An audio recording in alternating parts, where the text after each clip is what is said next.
T'arrives pas encore. Ah si, arrive. Un petit peu. Toi, Pas t'es. mal. Oh, ça va pas mal. Mais Ah, t'as pas pas le mal, vibrato pas mal. dans le sifflement. Oh, lui, il l'a de ouf. Ouais, lui, ouais, mais ça c'est. Le mec, tu peux nous sampler ça, mec. Ouais. De ouf. Ça, je vous l'ai fait. Ouais, bah. Voilà. Parfait. C'était Hook. Merci. À un prochain Merci à toi. podcast. Au revoir. À la prochaine. Du coup, bienvenue chez toi. Merci. Merci de nous Bienvenue chez accueillir. Navi, mets-toi juste un petit peu plus un poil en arrière, hein, toi. Enfin, je sais pas, hein, c'est toi qui sais, hein, mais. Bref. C'est toi qui as réglé quand j'étais assis. Bienvenue chez nous. Merci pour l'accueil. vraiment. Bienvenue chez nous. Exact. Bienvenue à tous. Bienvenue à tous. Bravo. Yes, Hook, en merci, deux mots, c'est qui Hook. Je suis producteur de musique, beatmaker. J'ai fait du rap dans mes heures sombres de vie. Et ça fait un moment que je fais ça. Et puis sinon, je sais faire ça. Ouais. Voilà. Un beau skills qui nous c'est a ça qui est appris de ouf. juste avant là. Il y a un truc, il faut juste rajouter. C'est avant, tu nous disais, c'est quoi plus de 250 release, sortie, Ouais, placement. morceaux Ça, qui c'est le sont- KPI c'est le du premier truc podcast. que tu dois dire, gros. Sur les 20 dernières années, à peu Et ça près. fait deux mots. Il se 250 sous-estime releases. totalement. Ouais. Ouais, 250 releases, donc morceaux qui sont sortis après, c'est pas des 250 projets qui sont sortis. Mais Néanmoins, quand même. c'est cool, faut C'est faire un un peu des sacré machins. palmarès. Puis en parlant de palmarès, je vois là, tu as plein de prix que tu as gagnés. Ouais, On j'ai peut en gagné. toucher deux mots ou c'est... Ouais, on peut si Ouais. vous voulez, ouais. Vas-y, hein. J'ai gagné avec mes différentes équipes. Les premiers awards que j'ai gagnés, ça devait être les Represent Awards. Donc represent.ch, c'était un site internet qui parle de rap suisse et qui avait fait des awards à l'époque. Et on en a gagné 4 avec un de mes groupes qui s'appelle Murmure Barbare, le meilleur groupe de rap suisse de tous les temps. Ever. Ever. Ever. pour De toujours. n'importe où sur la planète, pas juste Exact, ici. ouais. Le meilleur groupe, les inventeurs du cold rap aussi. On avait gagné meilleur album, meilleur texte, meilleur clip en 2013, je crois, ou 14. Et l'année d'après, on avait gagné meilleur On groupe. pourra mettre un petit shoot après des Bien sûr. Ouais, à fond. prix, comme ça les gens ils voient Exact. à quoi ça ressemble. Le Parce mec, que on là, fait je la crois tonne pas comme ça. comprendre. Tu prends le truc comme ça. Ah ouais. Putain, tu peux les mettre dans tes bras. Ouais, Tu les portes il tous y en comme a un ça. qui est chez mes parents. Merde. Ouais, on le on en parle rajoutera tout à avec un l'heure, peu ouais. d'IA. Merde. Ça se fait aujourd'hui.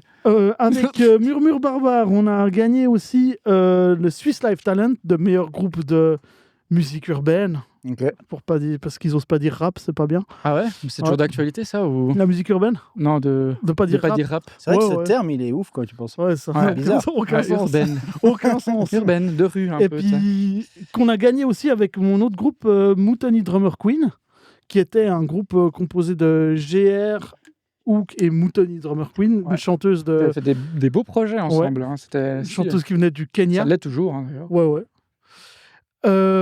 Du coup, on a ceux-là aussi. Il y a le Futuristic Perspective Award qu'on a gagné avec Mutiny Drummer Queen aussi. C'est où que tu dis? C'est là sur le côté de l'armoire. Le Ah, truc qu'on voit, ouais, la planchette apéro. Ok. Et celui qui est en dessous, c'est la démotape clinique catégorie urbaine, lol, Ouais. qu'on a gagné aussi avec le morceau This One de Mutiny Drummer Ouais. Queen. Vous aviez pas gagné un Swiss Music Award? C'est celui qui est chez toi? Exact, c'est celui qui est Ok. chez mes parents. Tu ouais. nous enverras une photo avec. Exact. Comme ça. Qu'on a gagné en 2020. Ouais, c'était récent. Ça fait 5 ans Ouais. déjà. En vrai, mais... Putain, ça passe vite. Et puis, meilleur clip aussi, on a gagné une Ouais. fois. C'est lequel le clip qui a gagné? C'était Power de Mutiny Drummer Queen. Mais aussi. c'est lequel? Celui où vous étiez à la Vallée? Non. Non, bien sûr. c'était pas celui-là, non, Ok. c'était un autre qui C'est celui avait été qui tourné me suis rappelé. Il était bien. au Kenya. Il Ouais, était cool. ouais. À fond. Ok. À fond. Non, ce morceau d'ailleurs est sorti nulle part. Il est que en clip. Ok. Ok. Et on n'a jamais sorti ce morceau. Et puis vous n'allez jamais le faire? Non, je pense pas. Ok. C'était vraiment un peu une petite interlude, une petite capsule qu'on avait Ah ouais, balancée ok. comme ça. Ouais, ok. Stylé quoi. Ouais, Puis c'était du coup, cool. tu continues à travailler avec tous ces artistes? Alors, avec beaucoup de ces artistes, je travaille encore, par contre, plus avec Mutiny momentanément. Je sais pas si ça va reprendre, mais on s'est bien pris le Covid dans la gueule. Ouais. Ça, c'était compliqué. Dans le sens où on a fait une méga tournée en 2019. Ouais. Quasiment 50 dates dans 7 pays différents. avec des clubs, des festivals, etc. En Suisse, France, Belgique, Angleterre, Hollande, Canada et Kenya. Et ouais, du coup, c'était Il y cool. avait Joao qui t'avait suivi une connaissance en commun. Ouais. Ça n'a rien à voir. Ça n'a rien à voir, Ok. mais c'était au Kenya aussi. C'était au Kenya, ouais. Ouais, tout à fait. Mais ouais, là, on avait fait une grosse période de tournée qui a bien désacralisé le côté glamour des tournées où tout le monde est là, c'est fun, tu vois, monstre faire la fête et tout. Pas du tout. Ouais. C'était vraiment hyper dur. rythme soutenu. Et ça, c'est pas très intéressant. Raconte un peu. Justement. T'en chies vraiment de fou, en fait. C'était, tu vois, c'était sur 4 mois, au final, les 50 dates. 50 dates en 4 mois, ouais, 4 mois, c'est énorme. Ouais. Puis elle venait par bloc de 2-3 semaines, etc. Ensuite, elle rentrait. Tu t'es retrouvé avec des dates le même jour où tu devais bouger d'endroit? Non, on a toujours fait que des dates consécutives, mais tu vois, il y a des semaines où tu fais genre 4 dates, tu vois. Sur une semaine, tu fais jeudi, vendredi, samedi. C'est de la préparation, c'est pas juste t'arrives, tu plugs et tu chantes, quoi. C'est de la préparation. Tout. Puis il y avait des danseuses, des choristes, batteurs, etc. Donc chaque fois, c'était assez lourd. On était entre 7 et 10 à tourner. Ouais. Puis, belle équipe déjà, 7 et 10 personnes. Puis on avait un 29 places, donc quand on était 10, c'était vraiment spécial. Puis on allait à plusieurs voitures, ou même, je crois que cette date-là où on était 10, on était allé en avion. C'était au Transmusical de Rennes. C'est cette date qui a déclenché énormément de dates en France. Ouais, c'était fin 2018 et puis après 2019, l'été, et les clubs, etc. On avait fait vraiment une pétée de dates. On avait bien assuré cette date, c'était vraiment important comme gig, et puis ça a ouvert plein de portes, c'était ouf. Ouais. C'est vrai qu'avec ce groupe-là, comment t'en arrives, parce que c'est aussi ça qui est cool avec les podcasts Joe Sans Filtre, c'est que nous on essaie aussi d'apporter l'approche, disons, pas juste parler musique, c'est cool, on fait, mais aussi démystifier certaines choses que on peut penser peut-être de certains sujets, et puis aussi de montrer le travail qu'il y a derrière certaines étapes, et puis le chemin qu'il faut pour y arriver. Presque l'approche business au final de comment tu t'arrives à enregistrer l'album que vous avez enregistré, puis on arrivait à faire 50 dates en 4 mois. Ouais, c'est ce qui peut être intéressant en tant que producteur. Parce qu'il y a des gens, ça, ils capent pas. Ouais. Tu vois, genre, toi, parce que tu pourrais te dire, tu produis, ok, mais pourquoi tu tournes avec eux? Tu vois ce que je veux dire? Qu'est-ce que tu fais avec eux? Ça, c'est peut-être intéressant d'en parler. Alors là, il y avait quand même cette vision d'être un peu un band, tu vois. Donc c'était quand même un projet où on était impliqué avec mon collègue GR, du coup. C'est un projet qu'on a commencé les trois, donc Moutani, la chanteuse, GR et moi à la prod. Ouais. Et ça a commencé en 2013. En fait, un pote de GR et de Moutani, il y avait un pote commun, un gars qui vient de Suisse à la base, qui a travaillé au Kenya, DJ, donc connecté à la scène musicale, c'est DJ Cortega, qui connaissait GR de longue date en Suisse, et qui a connecté avec Moutani, donc pote de Moutani à Nairobi. Et le plan, c'est qu'elle cherchait des nouveaux producteurs, un second souffle, parce qu'elle avait déjà une carrière. Ouais. Et du coup, Cortega a fait un peu l'entremetteur. Nous a fait écouter ce qu'elle faisait. Il lui a fait écouter ce que nous, on faisait. Tout le monde trouvait cool. Ouais, puis du coup, il a payé un billet d'avion en disant va en Suisse faire de la musique avec mes potes. Et avec GR, nous, on n'attendait pas grand-chose. On se disait, on va faire 3-4 titres, elle va repartir avec, et puis fun, tu vois. Fini, quoi. Voilà, et l'expérience. La collab est cool déjà. La collab, c'est cool. L'expérience est chambée.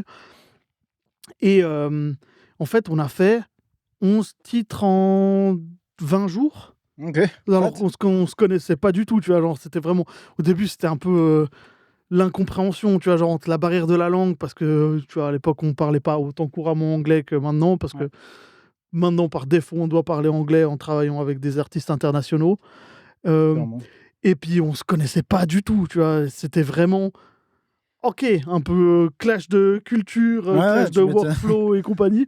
Mais on a fait 11 titres, je crois, en 20 jours. Aussi. C'est le mélange... À fond, non, c'était super. Puis, en plus, il s'était passé un peu un truc magique, c'est-à-dire qu'avec GR, on bosse depuis 2010 ensemble, un truc du genre. vieux cheveux surtout, qui me perturbent. Je me disais qu'il m'en manquait un. Tu peux me le rendre? Ouais. Mais je l'ai jeté, je crois. Du coup, on bossait depuis quelques années avec GR ensemble. Et au début, quand on a commencé, on se court-circuitait. Dans le sens où il avait une méthode de travail, j'en avais une autre. Il avait des influences, j'en avais des autres. Et pendant 2-3 ans, ce qu'on faisait, c'était, franchement, officiellement, c'était pas bien. Okay. C'était vraiment nul. Et en fait, on était plus fort individuellement qu'ensemble. C'est un qui annule le de l'autre. Exact. Et puis, classique, ouais. Puis le truc où on a mis pas mal de temps à s'accorder. Exactement, puis à trouver un peu le terrain d'entente, etc. Heureusement, il y a une passion commune pour tout ce qui est les sucreries et les biscuits. Donc, s'il n'y avait pas eu Vern Lee, je pense qu'on n'aurait pas travaillé aussi longtemps ensemble. Mais on a été vraiment assez obstinés. Et puis, on se voyait souvent, on se marrait, puis on faisait des instrus au début nuls. Et quand on a commencé à bosser avec Moutoni pour ce projet, il y a eu un peu une sorte de déclic. Et tous les beats qu'on faisait étaient vachement mieux que ce qu'on faisait avant, tu vois. Puis un peu après, on a mis du temps à retrouver le truc, tu vois. Sur ce premier projet, vraiment, il y a eu un pic de OK, les beats sont vraiment mieux que ce qu'on faisait avant. Plus-value que... un peu cet attrait du projet, puis le fait de... Tu vois, on bossait avec beaucoup de rappeurs. Ouais. Et puis le fait de bosser avec quelqu'un qui sait rapper, mais Moutoni, elle sait aussi chanter. Ouais. Et puis elle avait un style. Ça change la vibe. Ça change complètement l'approche du truc. Puis on était du coup un peu plus libre, un peu plus foufou sur les prods. Et puis ça a donné un truc qui était vraiment cool. Et puis du coup, on a fait ces 11 titres. Et après, on a eu de la chance, c'est que y a un des titres qu'on a proposé justement au M4 Music, là, le concours qui est organisé par la Migros, le pourcent culturel Migros, qui est la démo tape clinique. C'est t'envoies tes morceaux par la plateforme MX3, qui est une plateforme faite par les radios suisses. Qui est suisse, ouais. Et on a été sélectionné. D'ailleurs, on a envoyé le morceau à 23h50 le dernier jour en étant là. De toute façon, pas de chance qu'on va jamais gagner, mais on envoie sur le principe comme ça. Au moins, on l'aura fait. Ouais. Pas de regret. On est sélectionné. Et après, quand tu es sélectionné, tu dois aller sur place pour faire pour que ta participation soit validée. Tu vois. Truc, exactement. Si t'es pas, ils prennent pas ton morceau, ils l'analysent pas. Quand tu dis sur place, c'est quoi, genre, tu dois faire une prestation ou... Non. Ah, juste ils l'écoutent et puis ils jugent le truc. Il y a un jury qui juge. Il te juge devant toi. Quoi. Vraiment, c'est l'enfer comme. Et je me rappelle, moi j'étais. C'est des gros producteurs et tout qui sont là pour juger. Non, ou mais t'as des la lambda comme ça. Des programmateurs de. Non, quand même pas. Monique de la compta chez. Moi j'ai bien aimé eux, ça chante bien. Oh là là, mais quelle voix. Non, mais... Par contre, j'aime pas ton kick, Cook. Oh, non. Oh, mais l'instrumentation, mais là, de boum boum, là, il est trop fort. Non, c'est des programmateurs, des gens de la radio, des musiciens plus confirmés, etc. Un peu quand même des personnalités qui jugent ça. Et moi, j'étais à Berlin, donc je pouvais pas aller. Et puis, GR, je crois qu'il avait fait un truc où il avait fait une méga insomnie, puis il était là, ah putain, j'ai pas envie d'aller, moi, j'ai promis d'aller, donc j'y vais. Et puis... Ça en valait la chandelle. Il est allé, et on a gagné. Comme quoi. Et puis, pour la petite anecdote, quand même, la petite fierté personnelle, le deuxième groupe en finale, c'était Murmure Barbare. Ah ouais, moi j'avais gagné. J'avais gagné de toute façon. Incroyable ça. C'est une anecdote de ouf en fait. C'est cool. Ok, stylé. Et du coup, il était avec Idal, le MC de Murmure Barbare, et Flex Fab qui était aussi là. Toute la bande qui était là. Voilà, donc après ils ont mangé des pizzas tous ensemble après la victoire de Moutoni au M4 Music. Et du coup, de ce point-là, c'est parti parce qu'on a eu des morceaux qui sont entrés en playlist sur Couleur 3. Ouais. Et puis. Mais Couleur 3, ça, c'est une démarche de vous.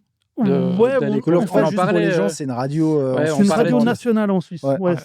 C'est une des grosses radios dans la Suisse romande. On en a parlé dans le podcast d'avant, justement, quand tu sors des morceaux, d'aussi aller contacter des radios. D'ailleurs, Anne Flamand, si tu regardes. Ouais.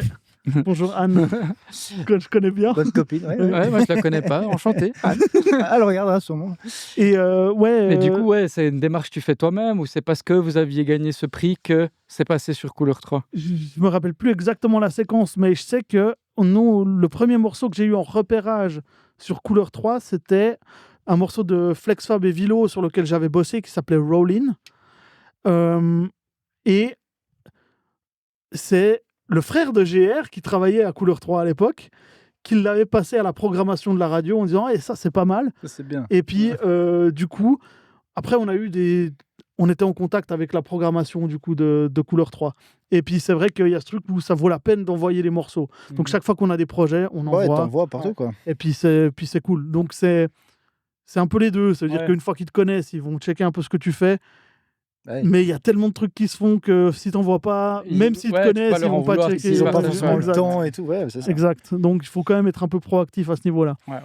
Très clairement. Mais du coup, pour en revenir à Moutani, on gagne cette démotape clinique, on a des repérages sur Couleur 3 et l'année d'après, du coup ça c'était début 2014, donc on s'est vu en juin 2000.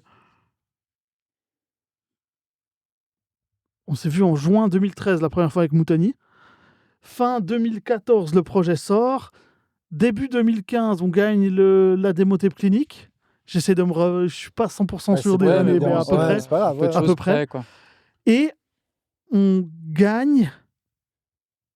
Non, c'était en 2014, je sais plus. Ouais, mais je pense qu'ils vont pas t'en vouloir, les gens pour les dates. Et du coup, on a gagné en 2014 ce truc. Le projet est sorti fin 2014 et le chef de la prog de Couleur 3, François, a vraiment poussé pour qu'on joue au festival des M4 Music l'année d'après, donc début 2015. Voilà. Ouais. Et en fait, les programmateurs des M4 Music, ils ont regardé ce que Moutani faisait au Kenya, et puis c'était vraiment pas hyper pro, puis ils étaient là, mais franchement, on n'est pas chaud. Rien à voir, ouais.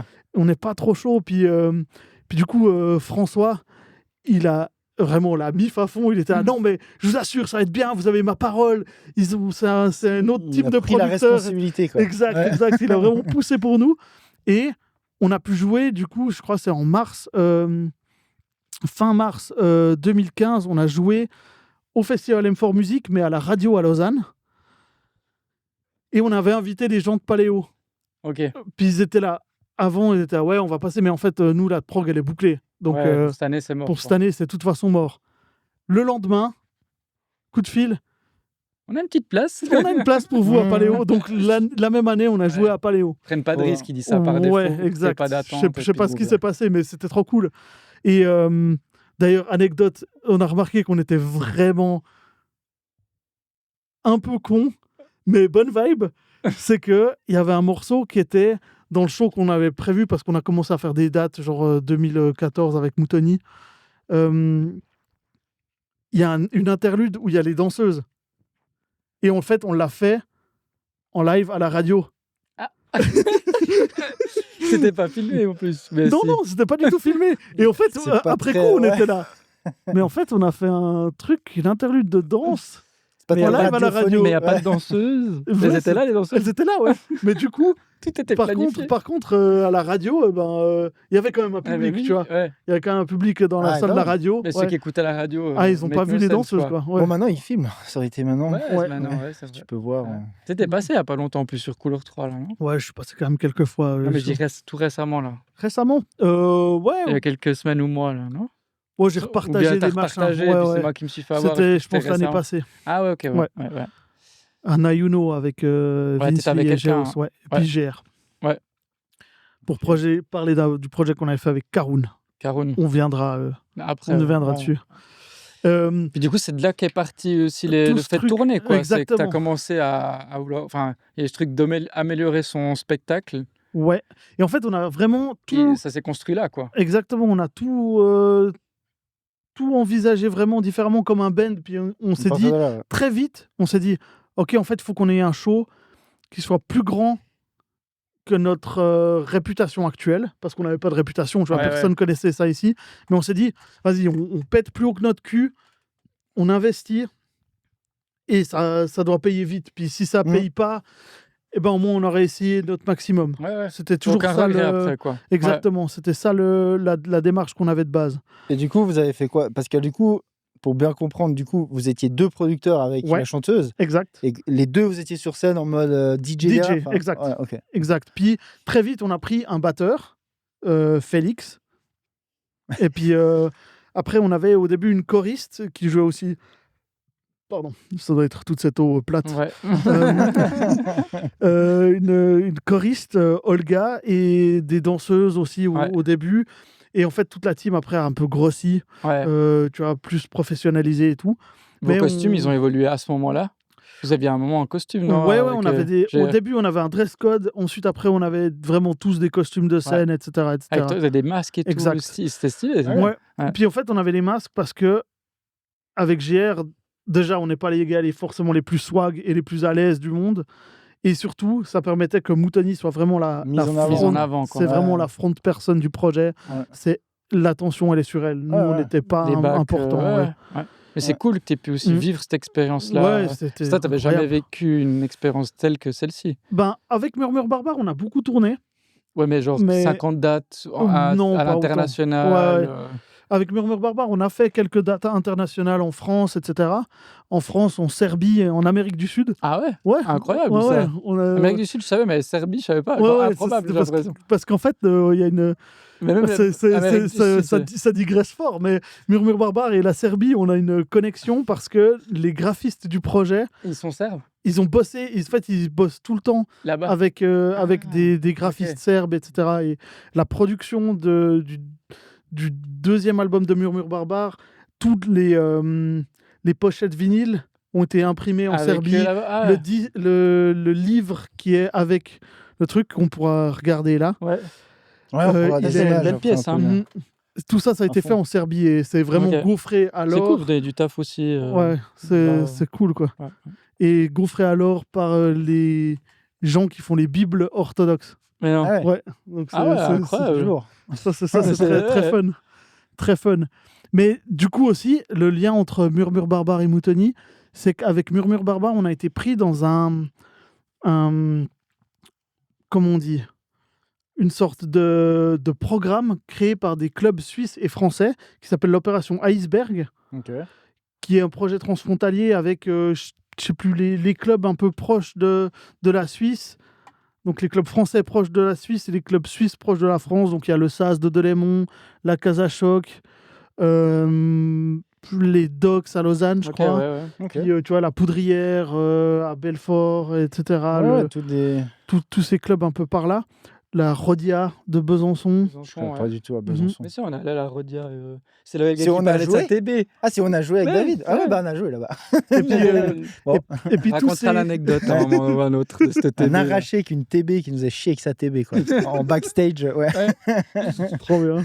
Si vous galérez en mixage, mastering, production, que vous voulez vous améliorer, que vous voulez être capable de faire des tracks dont vous êtes fiers, que vous pouvez montrer, signer sur des labels, faire des mix équilibrés qui sonnent partout, j'ai plusieurs formations qui peuvent vraiment vous aider à prendre un énorme raccourci dans votre temps d'apprentissage. Des milliers d'étudiants se forment chez moi et ont de vrais résultats concrets qu'ils arrivent à appliquer derrière. Certains ont réussi à signer sur des labels, certains jouent en soirée, d'autres développent leur carrière en tant que producteurs. Si ça vous intéresse, j'ai des formations toutes faites qui peuvent vous apprendre toutes les bases et vous amener toute la technique avancée dont vous aurez besoin pour réaliser tout ça. Bien sûr, vous aurez un suivi derrière et à côté de ça, j'ai aussi des offres de coaching avancées où je peux vous suivre sur plusieurs mois. Pour ça, il faut m'écrire un mail ici. Ou si vous préférez déléguer tout ce travail, si vous préférez vous concentrer sur la production, bien sûr, je peux aussi travailler sur votre musique, faire de la coprod, réaliser les mixages, les masterings pour vraiment pousser votre musique et aller dans la compétition, faire sonner ça comme vos artistes préférés. Si tout ça vous intéresse, vous avez tous les liens en bas. Vous pouvez soit vous former sur stropstudio.school, soit me booker via stropstudio.com. Je vous mets tout en dessous. Mais du coup, on a été pris là-dedans avec Murmure Barbare et c'est la première fois qu'on avait une résidence pour bosser les lives. Nous, on ne connaissait pas ce que c'était. Donc, on avait... Faire des résidences. Exact. Donc, une semaine où on était avec comme coach... Mais du coup, c'est quoi pour ceux qui ne savent pas ce que c'est? Une résidence, c'est qu'en fait, tu vas en club, travailler ton show dans des conditions réelles. Ce qui est un luxe de ouf. Ouais, de ouf. Et puis, donc, c'est le club qui t'aide Là, c'était le programme qui nous aidait. Ouais. Donc, les clubs partenaires et tout était financé. On était le premier groupe à faire une résidence dans l'opération Iceberg. Et pour le truc, la petite anecdote, C-Boy, qui était un rappeur qui était signé chez Booba, était aussi dans l'opération Iceberg. L'année d'après, un truc du genre... qu'il a quitté assez vite et puis il a signé chez Booba. Mais c'était la première fois qu'on faisait une résidence. Et puis du coup, après, quand on a commencé à bosser avec Moutoni, j'étais là, il faut qu'on fasse une résidence. Et puis, en fait, avec GR, en plus de produire la musique, tu vois, on a donné pas mal d'idées pour les morceaux, etc., etc. Mais on a aussi développé le show. Justement, les tracklists de live, tu vois, les setlists, les idées de light. Ouais, je veux dire, il y a un gars qui gère la light. C'est tout un job, on pense pas, mais quand tu fais un spectacle... C'est une équipe, quoi. C'est un spectacle, c'est un show. C'est pas un concert où tu vas, puis t'as la meuf qui chante les morceaux. Et puis c'est vraiment, t'as les lights, les danses, enfin tout, quoi. Tout est carré.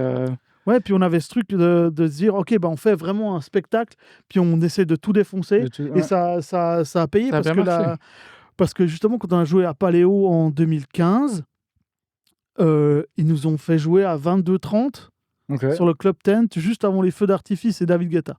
Ah ouais, belle heure. Cool, tu vois. Là, on se chiait dessus parce qu'il y avait genre 3000 personnes, tu vois. C'était un truc de ouf. C'était la première grosse date. Puis après, après ça, on a pu jouer dans des gros festivals en Suisse allemande, à Zurich. Après, c'était notre plus gros concert à date. Au Zurich Open Air, là, ou bien? Non, c'était au Stolze Festival. Stolze Festival. Ouais, c'est un festival de quartier, mais en fait, il y a genre 4000 ou 4500 personnes, tu vois. Puis en fait, quand on a reçu une proposition, on était à c'est quoi ce truc? Sur leur Facebook, il y avait vraiment un gamin qui tient un ballon devant une scène avec un gars qui joue de la guitare, des gars qui mangent des saucisses. Pas de mine, quoi. On était là, on y va. On y va, on essaye. Et puis, en fait, on est arrivé et c'était blindé. C'était vraiment un truc de ouf. C'était vraiment. C'est des fois les petits events. Comme quoi, qui sont pas des events à 10-20 000, mais tu sais, genre, c'est déjà un gros event, 4-5 000 personnes.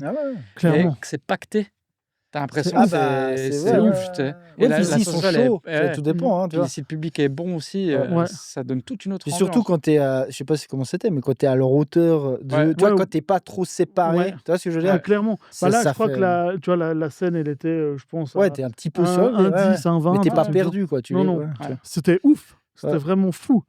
Et tu vois, et en fait, on a progressé là-dedans. 2017. On a fait Montreux Jazz Festival. Ouais, c'est juste. 2018, on a refait Paléo. Ah oui, puis pour la petite anecdote. Et du coup, c'était le même projet où vous avez tout fait évoluer. On a rajouté des titres. Même show ou le show évoluait parce qu'on avait un peu plus de titres quand même. Mais pour la petite anecdote, en 2016, je crois, j'ai sorti un petit EP de 4 titres avec FlexFab, mon pote FlexFab. Et avec ces 4 titres, on a fait Montreux Jazz, et puis l'année d'après, Paléo. Donc juste avec Flex. Ouais, incroyable. Et du coup, ce qui fait qu'en 2017, j'ai joué au Montreux Jazz 2 fois, avec 2 projets différents, mais la même soirée, sur la même scène. Donc on a joué avec Moutoni, 30 minutes de pause, Flex avec Fou. Flex avec Fou, là, c'est le fameux avec la cover blanche. Exact. Le projet Flex Fab et Fou. Et j'étais malade de ouf. Montreux Jazz, j'étais pas bien. J'étais vraiment pas bien dans ma tête. Vraiment, c'était une période qui était compliquée pour moi. Et genre, concert de Moutoni, tu donnes tout. Entre les concerts, je suis allé vomir. J'étais pas bien comme ça.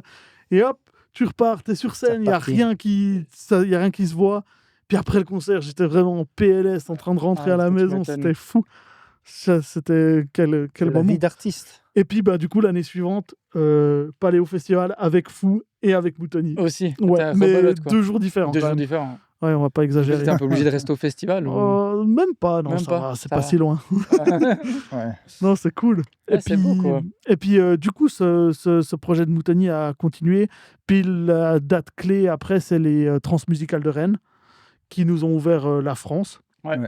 Un truc de ouf. Là aussi, on a eu, je pense, le fait d'avoir eu ce mindset, tu vois, de se dire, OK, on fait un truc qui est plus grand que nous, on parie là-dessus, on investit. Ça donne aussi une autre envergure au projet. Exact. Je pense aussi. Et ça a donné ce côté, comme vous le disiez, un peu spectacle plus que concert. Ouais. Tu vois, un peu ce truc light, danseuse, un peu des chorégraphies, des machins.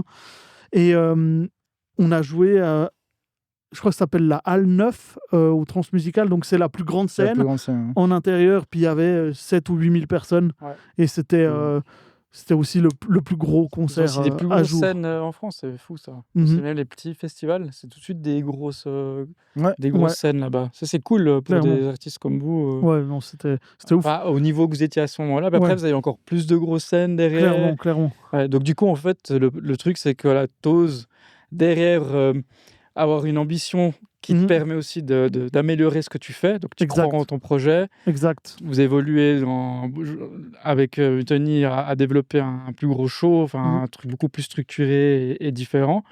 Et puis, au final, de fil en aiguille, tu joues à un autre endroit, t'en appelles un autre. Et puis, ça va... c'est une boule de neige. C'est une boule de neige. Snowball. Puis aujourd'hui, du coup, cette expérience-là, aujourd'hui, en 2025, est-ce que tu as plus de facilité si tu lances un projet, que ce soit passer à la radio pour tes musiques que tu fais, ou si tu dois aller jouer une date, d'avoir une date peut-être plus facile, parce que les gens, en tout cas pour ceux qui t'ont déjà booké, ils savent ce que tu livres et ils font confiance. Je pense en partie. En partie. Les gens qui connaissent un peu ce que après, c'est ça, ce que j'allais dire, tu les connais. Enfin, après, tu as des contacts aussi. C'est plus facile, quoi. Ouais. Exact. Par rapport à un mec qui commence. Donc, ça valait la peine de voir grand dès le départ pour... Si tu peux te permettre, tu vois, pendant... c'est vrai que pendant les 3-4 premières années, avec GR et Moutoni, en fait, on ne prenait pas d'argent sur les lives. Ouais. Donc ça, c'est aussi un sacrifice qu'on a pu faire parce qu'on a, tu vois, on a nos jobs à côté, etc. Surtout qu'elle habite au Kenya, donc si tu avais des dates, elle devait venir. Exact. Donc en fait, ça vous coûtait à vous même de... C'est ça, puis ça devait pouvoir être rentable ou en tout cas arriver à zéro. Tu vois, pas que vous perdiez non plus. C'est ça. À moins que ça vaille vraiment la peine où on se dit, ok, cette date, faut absolument la faire. On l'a fait. Genre un paléo qui te dit, viens, mais je te paye pas. Là, t'aurais pris. Ouais. En l'occurrence, c'est pas forcément ces festivals-là, c'est pas ceux qui payent forcément le mieux, tu vois, parce qu'on est aussi. En fait, il y a un truc qui est un peu bâtard avec le projet de Moutoni, c'est que en fait, quand ça arrange les gens, on est considéré comme un groupe suisse. Et puis en fait, quand ça les arrange, on est considéré comme un groupe international, tu vois. Ouais. Genre par exemple, au début, quand tu fais des demandes de subventions, ils sont là, oui, mais elle est kenyane. On va pas filer de l'argent pour ça. Puis après, genre, tu vas jouer, puis c'est, ouais, alors pour les groupes suisses, en fait, le cachet de base, c'est ça. Puis t'es là, ouais, super, quoi. Ouais, en fait, ils prennent l'avantage sur un des deux, quoi. Un des deux, quand en fonction ça les arrange, quoi. Ouais, c'est fou ça. Ouais, c'est marrant. Et puis c'est le genre de projet aussi où tu vois, justement, tu vas demander un peu à des trucs des associations, des fondations, des machins. Tu vas leur demander de l'aide en disant en fait on a ce projet qui est en train de prendre, mais on est en train de crever parce que en fait quand on joue pour 1500 balles à Paléo, admettons que c'est 1500 balles de cachet. C'était 1500 balles de cachet. Là, vous êtes 3 à ce moment-là. 4. Ah non, on était déjà 8, je pense. Donc en vrai, t'imagines, mec, c'est 200 boules, même pas. C'est 200 balles par personne, mais tu vas payer le billet d'avion, etc. Puis c'est la honte, la Suisse. Qu'est-ce qui se passe là? Tu vois, après, c'est cool, mais tu vois, genre, tu vas leur dire ça, puis ils sont là, ouais, mais en fait, on peut rien faire parce que, ouais, les Kenyans, etc. Mais après, dès que ça commence à marcher, que tu as un label en France qui ressort ton album, que tu joues au Transmusical, ils viennent avec des sacs remplis d'oseille en disant voilà, pour vous aider pour la tournée. Et puis t'es là, c'est cool. Sans eux, ça aurait été la monstre merde, tu vois. Vraiment. Et ça, je les remercie à fond. Mais en fait, tu dois atteindre le stade de ok, le projet. Ils voient que ça marche et puis que ça vient pas de nulle part. Ils prennent pas de risques. Ils prennent pas forcément les risques. Mais comme je dis, hein, je leur en veux absolument pas. Après, c'est un peu classique. Je comprends à fond. Mais il y a des fois où tu es là. Ok, vous n'avez pas la vision qu'on a. dans le sens où, ok, c'est en train de prendre, c'est en train de marcher. C'est vrai. Tu dois y croire, toi, personne autour de toi. Il faut pas oublier qu'il le voit d'un point de vue extérieur, mais très extérieur. C'est qu'ils voient vite fait ce que vous faites, ils font un pseudo-confiance à ce que vous dites parce qu'ils savent que tous ceux qui demandent de l'aide, ils vont tout le temps en parler en bien de leur projet, c'est normal. Donc on peut aussi se comprendre leur positionnement. Non, je comprends à fond. Après, il y a un côté un peu frustrant. Ouais, c'est ça, c'est clairement frustrant. Après, pas tous, de loin pas tous. Franchement, là, la plupart sont cool, mais il y a aussi après tous ceux qui t'ont aidé au moment où ça marchait déjà, qui disent regardez ce que ce projet fait grâce à nous, puis t'es là en fait classique. Sérieux. Mais c'est pas que dans la musique, c'est dans tout. C'est vrai. C'est dans tous les trucs. Nous aussi, quand on avait notre projet WeTweak, on a eu de l'aide. Il y en a des, ils ont cru en nous dès le début, ils nous aidaient gratos et tout. Après, on a eu des aides un peu plus carrées, plus professionnelles, mais on avait déjà gagné le prix BCN. Puis localement, quand on a gagné, et les autres, ils se prenaient les louanges en mode regardez notre projet, qui a gagné le prix? Ce mec, on n'a pas gagné à cause de toi, en fait. Mais c'est pareil partout. C'est normal, ça leur fait de la pub et tout, puis ils veulent communiquer d'une certaine manière leur truc. Non, mais c'est de bonne guerre. C'est une bonne guerre, mais quand t'es en interne, t'es un peu là. Oui, sur le moment, ça te rend grumpy, quoi. Clairement. C'est ça te rend grumpy, mais au final, comme tu as dit, c'est aussi un mal pour un bien, c'est un mal nécessaire pour pouvoir avancer. C'est clair. Puis ça t'a permis aussi de faire... D'ailleurs, aujourd'hui, tu referais... Là, on te dit, vas-y, tu reprogrammes 5 mois intenses de tournée, tu ferais là? Ça dépend des conditions, en vrai. Ça, c'est... Et si on met l'argent de côté? Justement, ça dépend des conditions après de voyage, etc. Tu vois, un peu le routing. Il y a des trucs qu'on a fait qui étaient... C'était du suicide. C'était du suicide. Franchement, je sais pas comment on a fait. On a joué une fois, on a fait 3 dates consécutives, une près de Londres, le lendemain à Rotterdam et le lendemain à Saint-Nazaire. En caisse. C'est que je sais même pas où c'est Saint-Nazaire, mec. C'est vraiment la côte nord-ouest de la France. Donc tu dois retraverser la France depuis la Hollande. Tu vois. C'est 8, 9, 10 heures de caisse, quoi. C'est beaucoup trop long. Déjà, tu t'es tapé Londres, machin, je sais pas combien d'heures. En ferry, aussi. là. Mais tu vois, genre, on est parti genre, le mercredi en van. En van. On était ce fameux van de tournée là. Oh putain, on est tombé en panne sur l'autoroute en Angleterre juste avant de devoir prendre le ferry, c'était un enfer. Vraiment, c'était galère, vraiment, je crois que la première nuit on a dormi 3h30, la deuxième nuit on a dormi 2h30. T'as une photo de vous avec le van Ouais, ça doit pouvoir se trouver, faut que je réactive mon Facebook. On la met quoi. C'était compliqué quoi.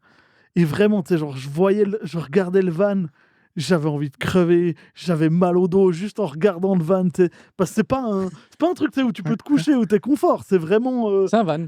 C'est un van tout droit, quoi, 9 places, et puis... Oh putain, c'était... Ça donne envie. Et du coup, c'est un qui conduisait le van ou vous aviez un chauffeur Non. titré Ça tournait il y a 2-3. Tu conduisais un peu le van aussi? Moi, je conduis pas, j'ai pas le permis. Mais de toute façon, t'es rentré qu'une seule fois dans une voiture, je suis rentré une seule fois. C'était la deuxième fois aujourd'hui. Le reste, c'était que des vannes. Le titre de la vidéo, il est rentré dans la voiture qu'une seule fois. Mais il a release 250 tracks. Une seule voiture, 250 morceaux. Ah, purée. Mais tu vois, genre, c'est des trucs de suicide, quoi. Vraiment, c'est ouf. Une fois, on jouait à Haro. Au fond de la Suisse. Ouais, c'est n'importe où. Parce qu'ils vont pas savoir. Ouais, c'est vraiment... c'est loin. Et le lendemain, on jouait à Angoulême, puis on avait rendez-vous à 15h à Angoulême. Puis t'as genre 10 heures de route, tu vois. Comme tu dis, c'est suicide. Puis tu joues à 22h à Haro. Et en plus, il n'y a rien de pire que t'es fatigué du voyage. Ça fatigue quand même ces voyages et tout. Puis tu tapes un spectacle où tu dois être performant au taquet. Après, ça va, tu dansais toi? Non. Voilà, faut pas déconner. C'est plus pour les artistes, ceux qui dansaient. Mais plein d'énergie. Mais tu vois, les danseuses, c'était pas 1 heure de show. Nous, on était 1 heure à devoir... Nous, on faisait les soundchecks, on faisait toute la prep, tu vois.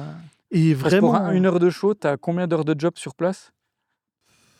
1 heure avant, 1 heure après? Plus? Non, plus, je pense. Ouais, tu vois, t'as 1 heure de soundcheck. Ensuite, t'as... typiquement, les danseuses, la chanteuse, etc., elles ont toute la préparation, costume, maquillage, machin, etc. Nous, pendant ce temps, tu vois, on fait les setups sur scène. Ensuite, il y a les soundchecks. Ensuite, tu as le show en lui-même, le démontage, pendant que la chanteuse et les danseuses, elles vont faire le merch, etc. Enfin, c'était un bordel, tu vois. En fait, c'est que 1 heure de show, ça te prend une journée, quoi. C'est ça que les tu vois, vite intense, en fait. C'est ça, un concert, le public, il voit 1 heure. Mais tout ce que ça... Avant et après, il est quand même assez... Sans parler le voyage, le train de vie, le machin... C'est ça, tu vois, genre, tu t'es tapé 10 heures de caisse pour arriver à Angoulême, à 15 heures. Donc t'as déjà, après Haro, t'es tombé à vite, tu fais pas de merch, tu t'en fous. Tu roules déjà 3 heures pour pouvoir en avoir que 7 le lendemain, donc tu pars à 7 heures parce qu'il y a 1 heure de pause, machin. Il y a toute la préparation du voyage en soi, tu vois. C'est ça. Et ça, c'est épuisant. Vous avez quelqu'un dans la team qui s'occupait vraiment de la prog, de dire à telle heure, il faut qu'il y ait ça qui soit prêt. Enfin, c'était un peu vous, instinctivement, qui gériez ça. Ben, les bookers, ils nous aidaient un petit peu. Je vais pas parler trop mal. Ça s'est pas très bien passé avec justement le tour management, etc. En gros, on avait un peu l'impression que le gars qui s'occupait de notre tour management, il regardait sur Google en disant « Ah ouais, ben, c'est 8 heures de route, donc vous allez être à 15 heures, donc il faut partir à 7 heures. » Moyen, quoi. C'est pas exactement ça dans la vraie vie, tu vois. Surtout que tu as envie de t'arrêter. C'est qu'à un moment donné, tu dois pisser, quoi. À un moment donné, tu dois manger. À un moment donné, tu dois... Vous avez pas des chiottes sèches dans la caisse, on aurait pu, T'as 8 personnes qui vont chier dans les chiottes sèches. Quel enfer. Ouais, putain. Mais c'est vraiment tout un bordel, en fait. Puis c'est aussi ça où, tu vois, genre, quand les gens se disent « Ah putain, mais t'as été payé 6 000 balles pour faire ce show, puis t'es là pour 1 heure de concert. » Puis t'es là. En fait, 1 heure de concert, ça représente... Je t'explique. Ça représente genre... Alors, j'ai un podcast, si jamais, qui peut t'expliquer le... C'est ça, c'est que t'as le voyage, t'as les répètes, t'as le montage du show, t'as... Puis c'est même pas excessif suivant le spectacle, 6 000 balles, c'est... Bah ça, c'était un peu à la fin... Ouais, mais c'est même pas excessif avec tout ce qu'il y a derrière. C'est ça. Tu vois, genre, peut-être pour des petites organisations, tu te dis c'est un budget, mais t'as ça qui va avec, en fait. C'est ça. C'est pas une seule personne qui arrive, qui branche le micro, t'as tout l'ensemble du spectacle, quoi. Non, mais c'est tous ces trucs de skills où, tu vois, genre, tu vois, un peintre qui vient repeindre ton salon, puis il te dit, en fait, il me faut 3 semaines pour le repeindre, parce que je vais le faire bien. T'es là un peu, fratello, je vais pas te laisser mon salon pendant 3 semaines, tu vois. T'es là, en fait, il faut que ce soit liquidé en 4 heures, tu vois. Puis, en fait, tu vois, c'est un peu le même truc dans la musique où en fait, je fais 1 heure de spectacle, mais le spectacle il est bien parce que j'ai l'expérience qui a été faite sur les 3, 4, 5, 6 dernières années. Puis mine de rien aussi, quand tu viens livrer une prestation, tu as aussi tout le bac qui est la production musicale, les heures passées à enregistrer, etc. C'est ça. Qui, entre guillemets, doivent être aussi rentabilisées. Enfin, elles doivent être rentabilisées dans le spectacle. Clairement. Parce que c'est quand même des heures de production, c'est des heures de réflexion, des heures de mixage, d'arrangement, de ci, de ça. Plus l'arrangement que tu refais pour le live. Pour le live. Et puis, je pense que ça, c'est aussi une partie que... C'est un peu l'énergie grise du projet, un peu, tu sais, et puis au final, c'est pas juste l'upload sur Spotify, mais c'est aussi toute la séparation. C'est un lifestyle. Ouais, c'est ça. C'est du début qui est épuisant à quand tu fais de la tournée et tout ça. Quoi. En fait, c'est comme un produit, tu veux de la création, de la recherche et développement, à la distribution, quoi.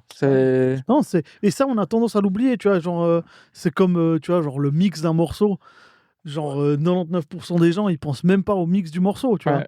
Ils écoutent, déjà plein qui connaissent même, ils savent même pas que ça existe, quoi. C'est ça. Ils se rendent pas compte. C'est qu'en fait, ils sont là, Céline Dion, elle chante bien, puis t'es là, ouais, mais enfin, tu vois, genre, il y a quand même Jean-Jacques Goldman qui compose, plus les gars qui l'aident à produire. Il y a le mec qui a enregistré, il y a le mec qui a mixé, il y a le mec qui a masterisé, il y a le gars qui a trouvé les lines de Céline et tout, le coach vocal. C'est ça. Plus après le talent de chacun, tu vois. Et puis Céline. C'est un vrai travail d'équipe. Parce que les gens, ils pigent pas. Après, l'artiste, c'est la figure qu'on met en avant, tu vois. Mais c'est vraiment un travail d'équipe, de toute façon, ça c'est sûr. Un film. C'est rare d'entendre des gens qui cartonnent de dire qu'ils étaient tout seuls, tu vois. C'est très rare, quoi. Non, en vrai. Tu vois, genre Steven Spielberg, il va. Enfin, c'est pas lui qui va installer les petites lumières pour son film de guerre, tu vois. Il y a tout un vrai truc, quoi. C'est lui qui faisait les bruits de sabre avec sa bouche. Il faisait des... on dirait bien le truc quand il atterrit là. Et si tu pitches, ça fait R2D2. Ouais. mais c'est vrai qu'il y a ce truc de là, tu vois, par rapport à ta question de repartir en tournée, je suis là. Oui, mais il faut que les conditions, si on met l'argent de côté en disant déjà que avoir ça un roule, bon programmateur peut-être. Ouais, un tour manager. Un tour manager qui gère bien le truc. Et puis, tu vois, il faut que les transports ce soient plus cohérents. Tu vois, genre, tu peux pas faire des 10 heures de route entre chaque concert. Le jet. Ouais. Le jet ou rien. À partir de 40 ans, c'est le jet ou rien. C'est ça. Ou nique ta mère. Ouais. Et c'est 6 000 balles par personne. Exact. Par minute de scène. Minute de scène. Ouais. Non, mais il y a un truc que j'ai un petit regret, c'est que septembre 2020, on avait une proposition pour faire un festival à Lausanne et on avait un cachet qui était fixé à 10 000 balles. Ça aurait été quand même un bon milestone comme ça. Ouais, de dire tu l'as fait. Quoi. Ouais. J'ai eu un cachet à 10 000. Quoi. Et puis ça s'est pas fait parce que Moutoni était enceinte, c'était Covid, c'était compliqué de la faire venir. Elle a eu un enfant. C'est ce qui fait aussi que ça a compliqué les choses. Elle a eu un peu une pause maintenant du coup. Ouais. Là, elle fait plus de... Elle a sorti 2-3 titres, etc. J'ai plus du tout suivi depuis. Ouais, mais elle est directrice de festival au Kenya. Ok. Et puis elle a un truc qui s'appelle une plateforme qui s'appelle Perform Incubator, qui est justement où elle fait du développement d'artistes, etc. Il y a une sorte du Kenya, principalement. Des workshops justement avec des producteurs, avec des ingé son, avec des ingé light, le stage design. C'est ouf comme investissement qu'elle fait quand même. Ouais, à fond, c'est cool. C'est cool. Stylé. Après, je veux pas.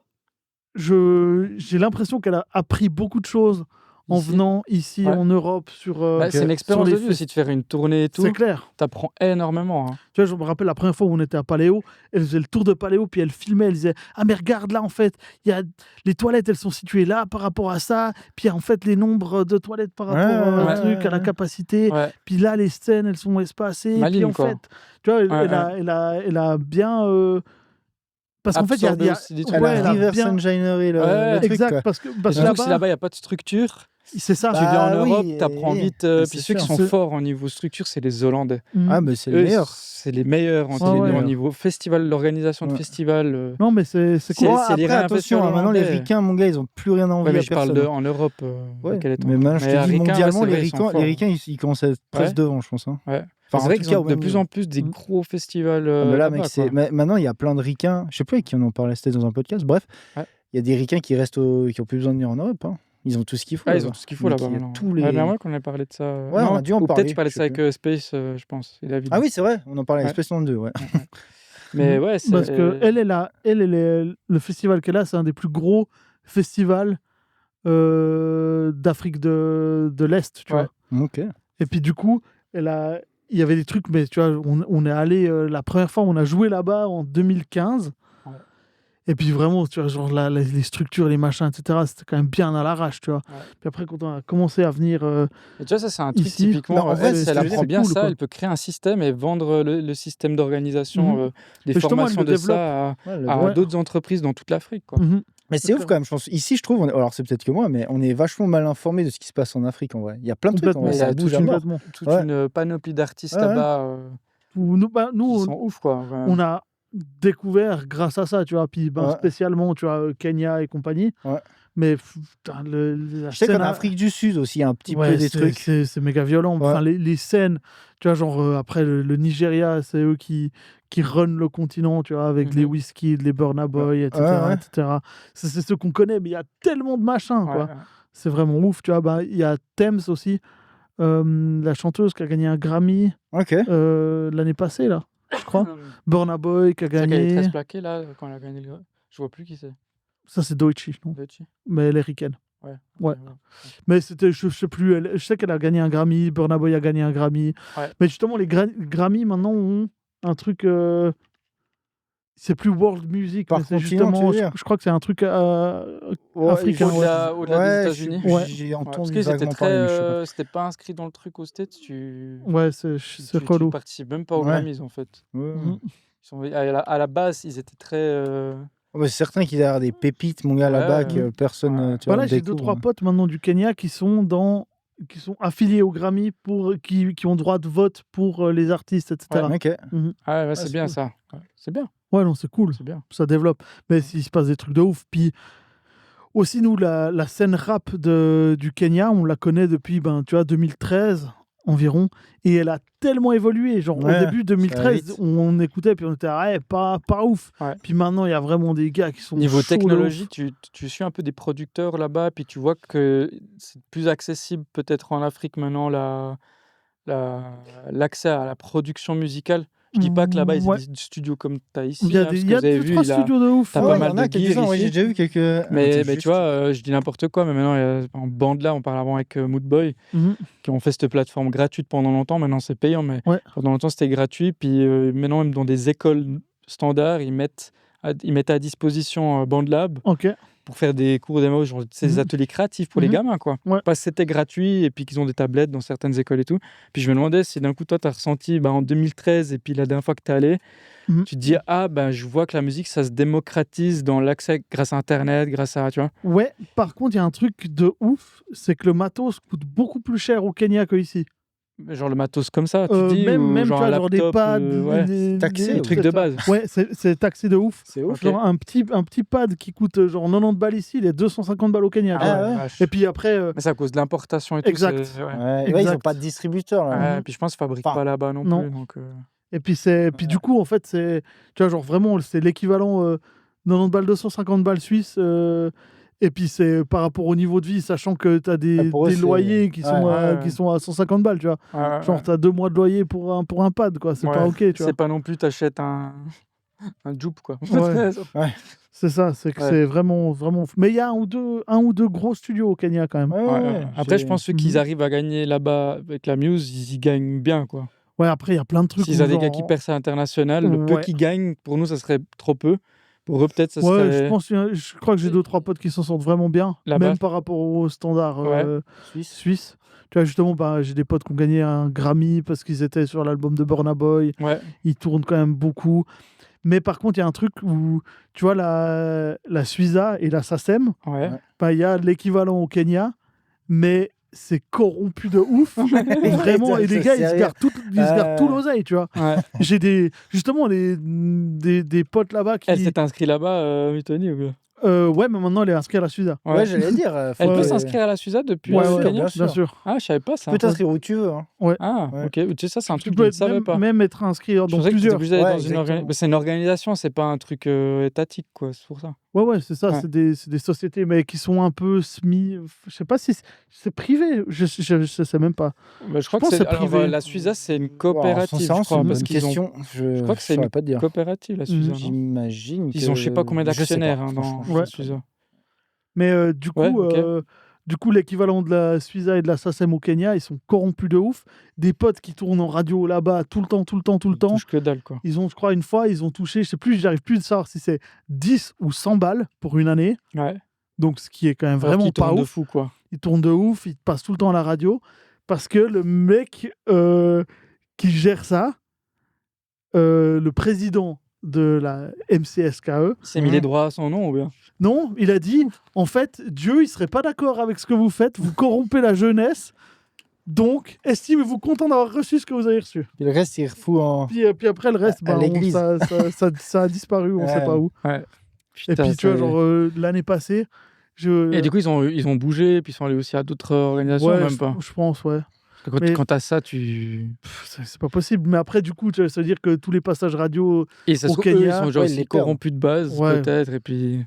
Même les passages radio, comme ici, ils sont pas payés. Enfin, ils sont payés à ce truc, mais du coup, c'est pas reversé ailleurs, tu vois. Ça sert à rien, ça fonctionne pas.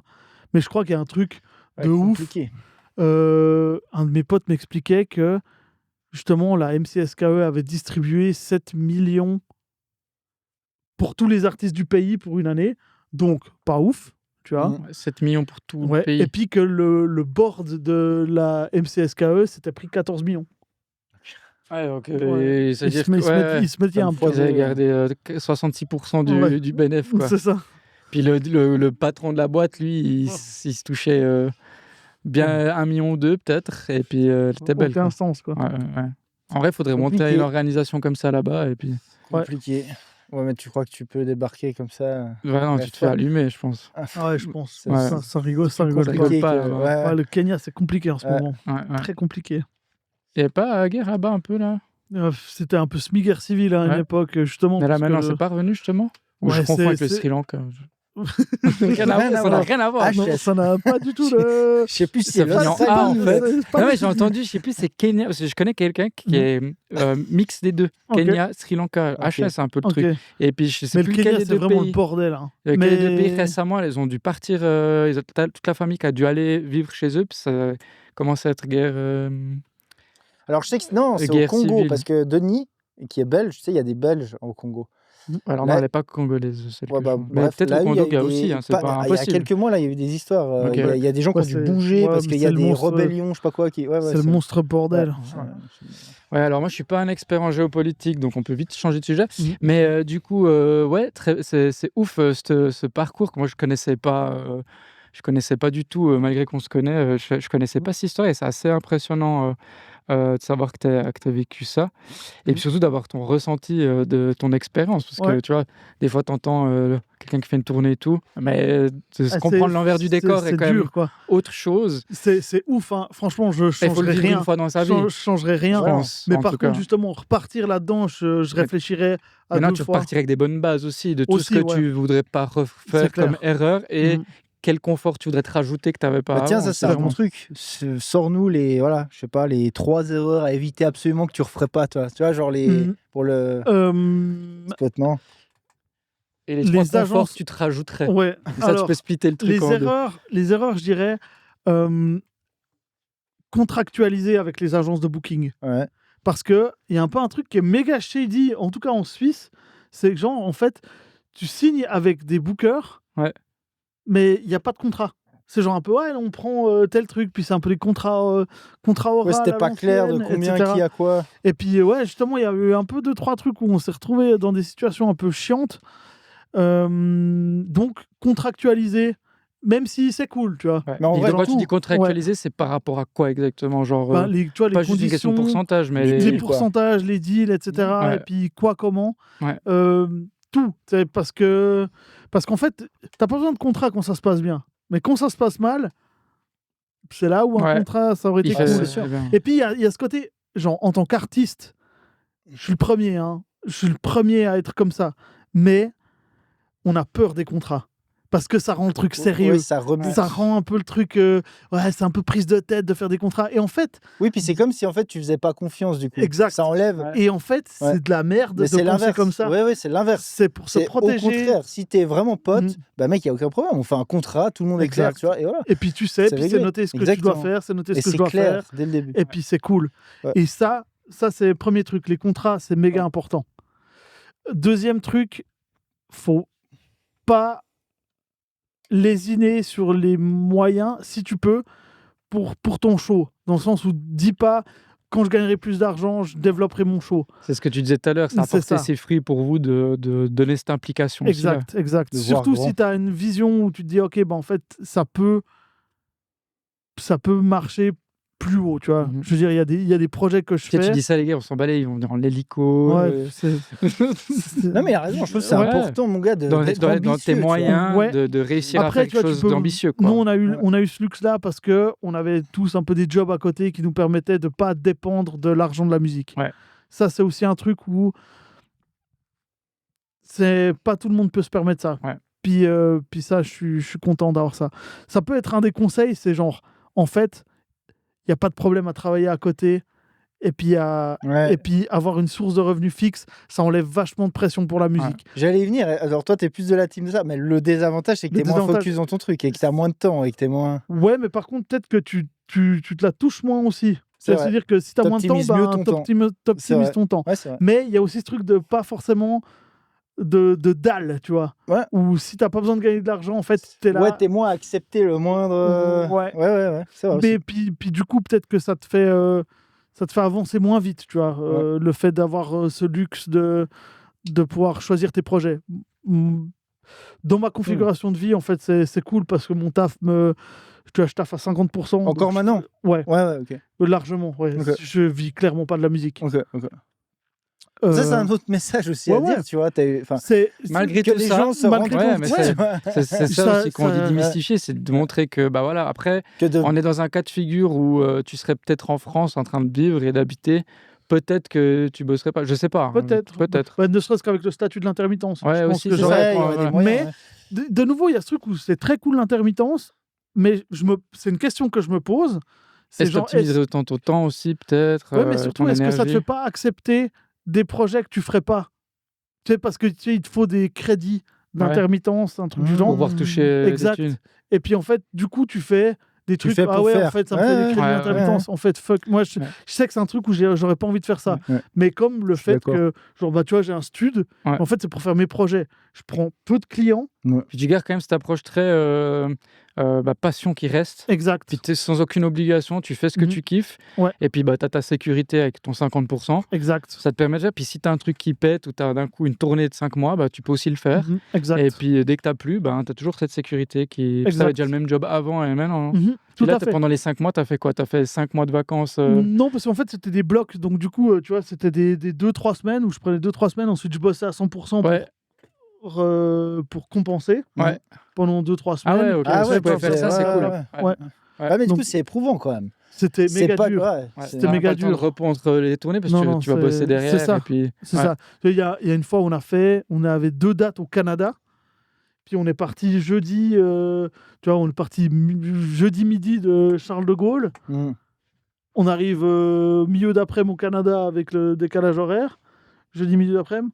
On arrive, on prend possession du truc, on dort. Vendredi, on joue à Montréal. Ensuite, samedi, on va à Québec. On joue. Dimanche, retour à Montréal. Dimanche soir, avion. Lundi matin, j'arrive à 9h à Paris et j'ai mon téléphone qui sonne et t'as le job qui est là. En fait, t'es où? Puis mais en fait, j'ai dit que j'étais pas là. J'ai dit que je venais demain. Et puis vraiment, c'est ça. Ah bah du coup, il y a personne. J'étais mais les gars, vous n'avez pas écouté. Moi, j'ai dit que j'étais pas là lundi. Tu vois. Il m'appelle, mais du coup, le mardi, t'es au job, quoi. Puis 48 heures avant, t'es en train de jouer à Québec, quoi. Et puis, exact. C'est marrant, quoi. C'est marrant. Et puis, justement, tu vois, tu discutes avec des collègues et puis ils sont là. Ah, tu pars en tournée pendant les 2 semaines là, cool, profite bien, tu vas bien faire la fête. Puis t'es là. Les gars, justement, c'est complètement l'inverse. Complètement l'inverse. T'es là, genre, je vais profiter d'aller dormir quand même à l'hôtel. Je crois que sur la tournée 2019, je pense qu'il y a un soir où j'ai fait la fête une fois. Déjà que je suis pas quelqu'un qui boit pas beaucoup. Moi, je t'ai jamais vu boire. En fait. Mais à l'époque, ça m'arrivait de boire. Mais là, il y a une fois où j'ai bu parce qu'il y avait un jour off entre 2 concerts.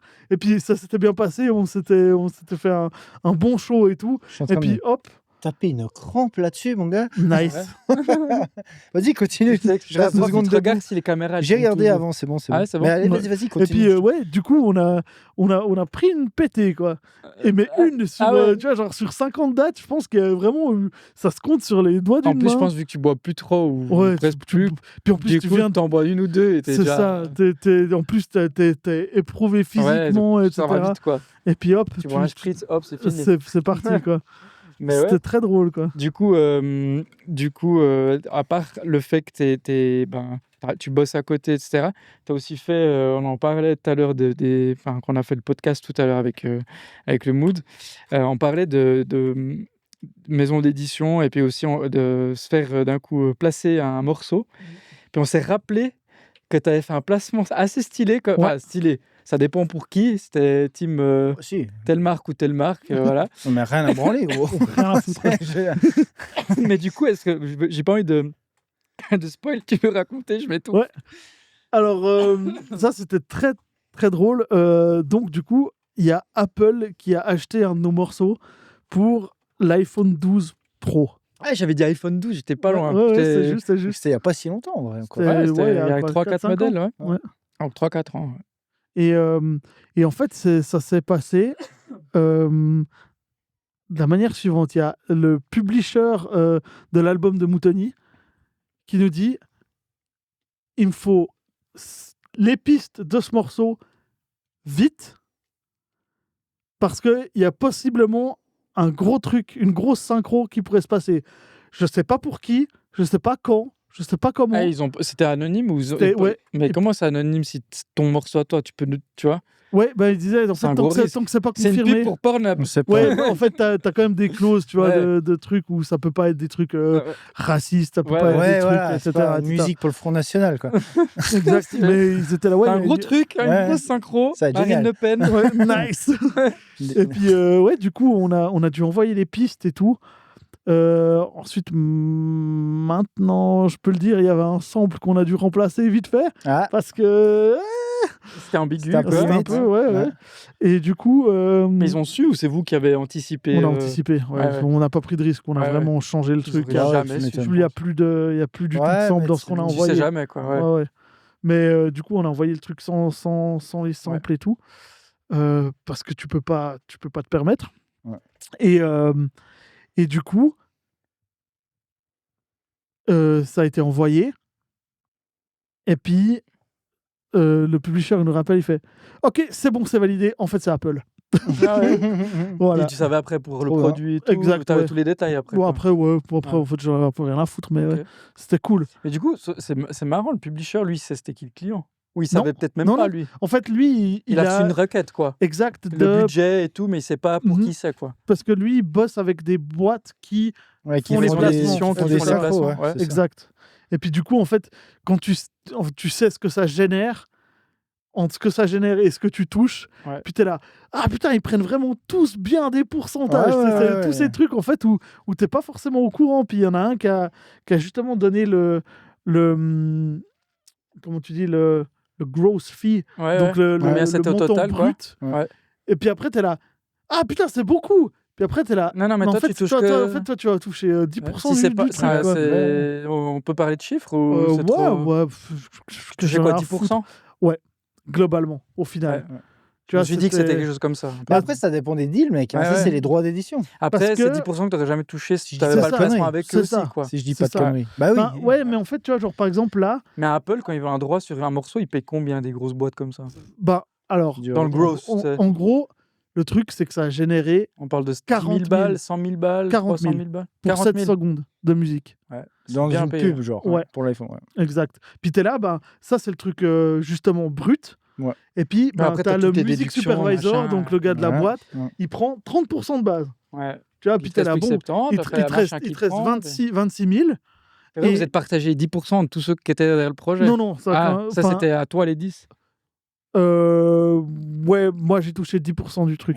Mais en gros, après, sur ces 26 000, tu sépares en droit de le publishing et la licence.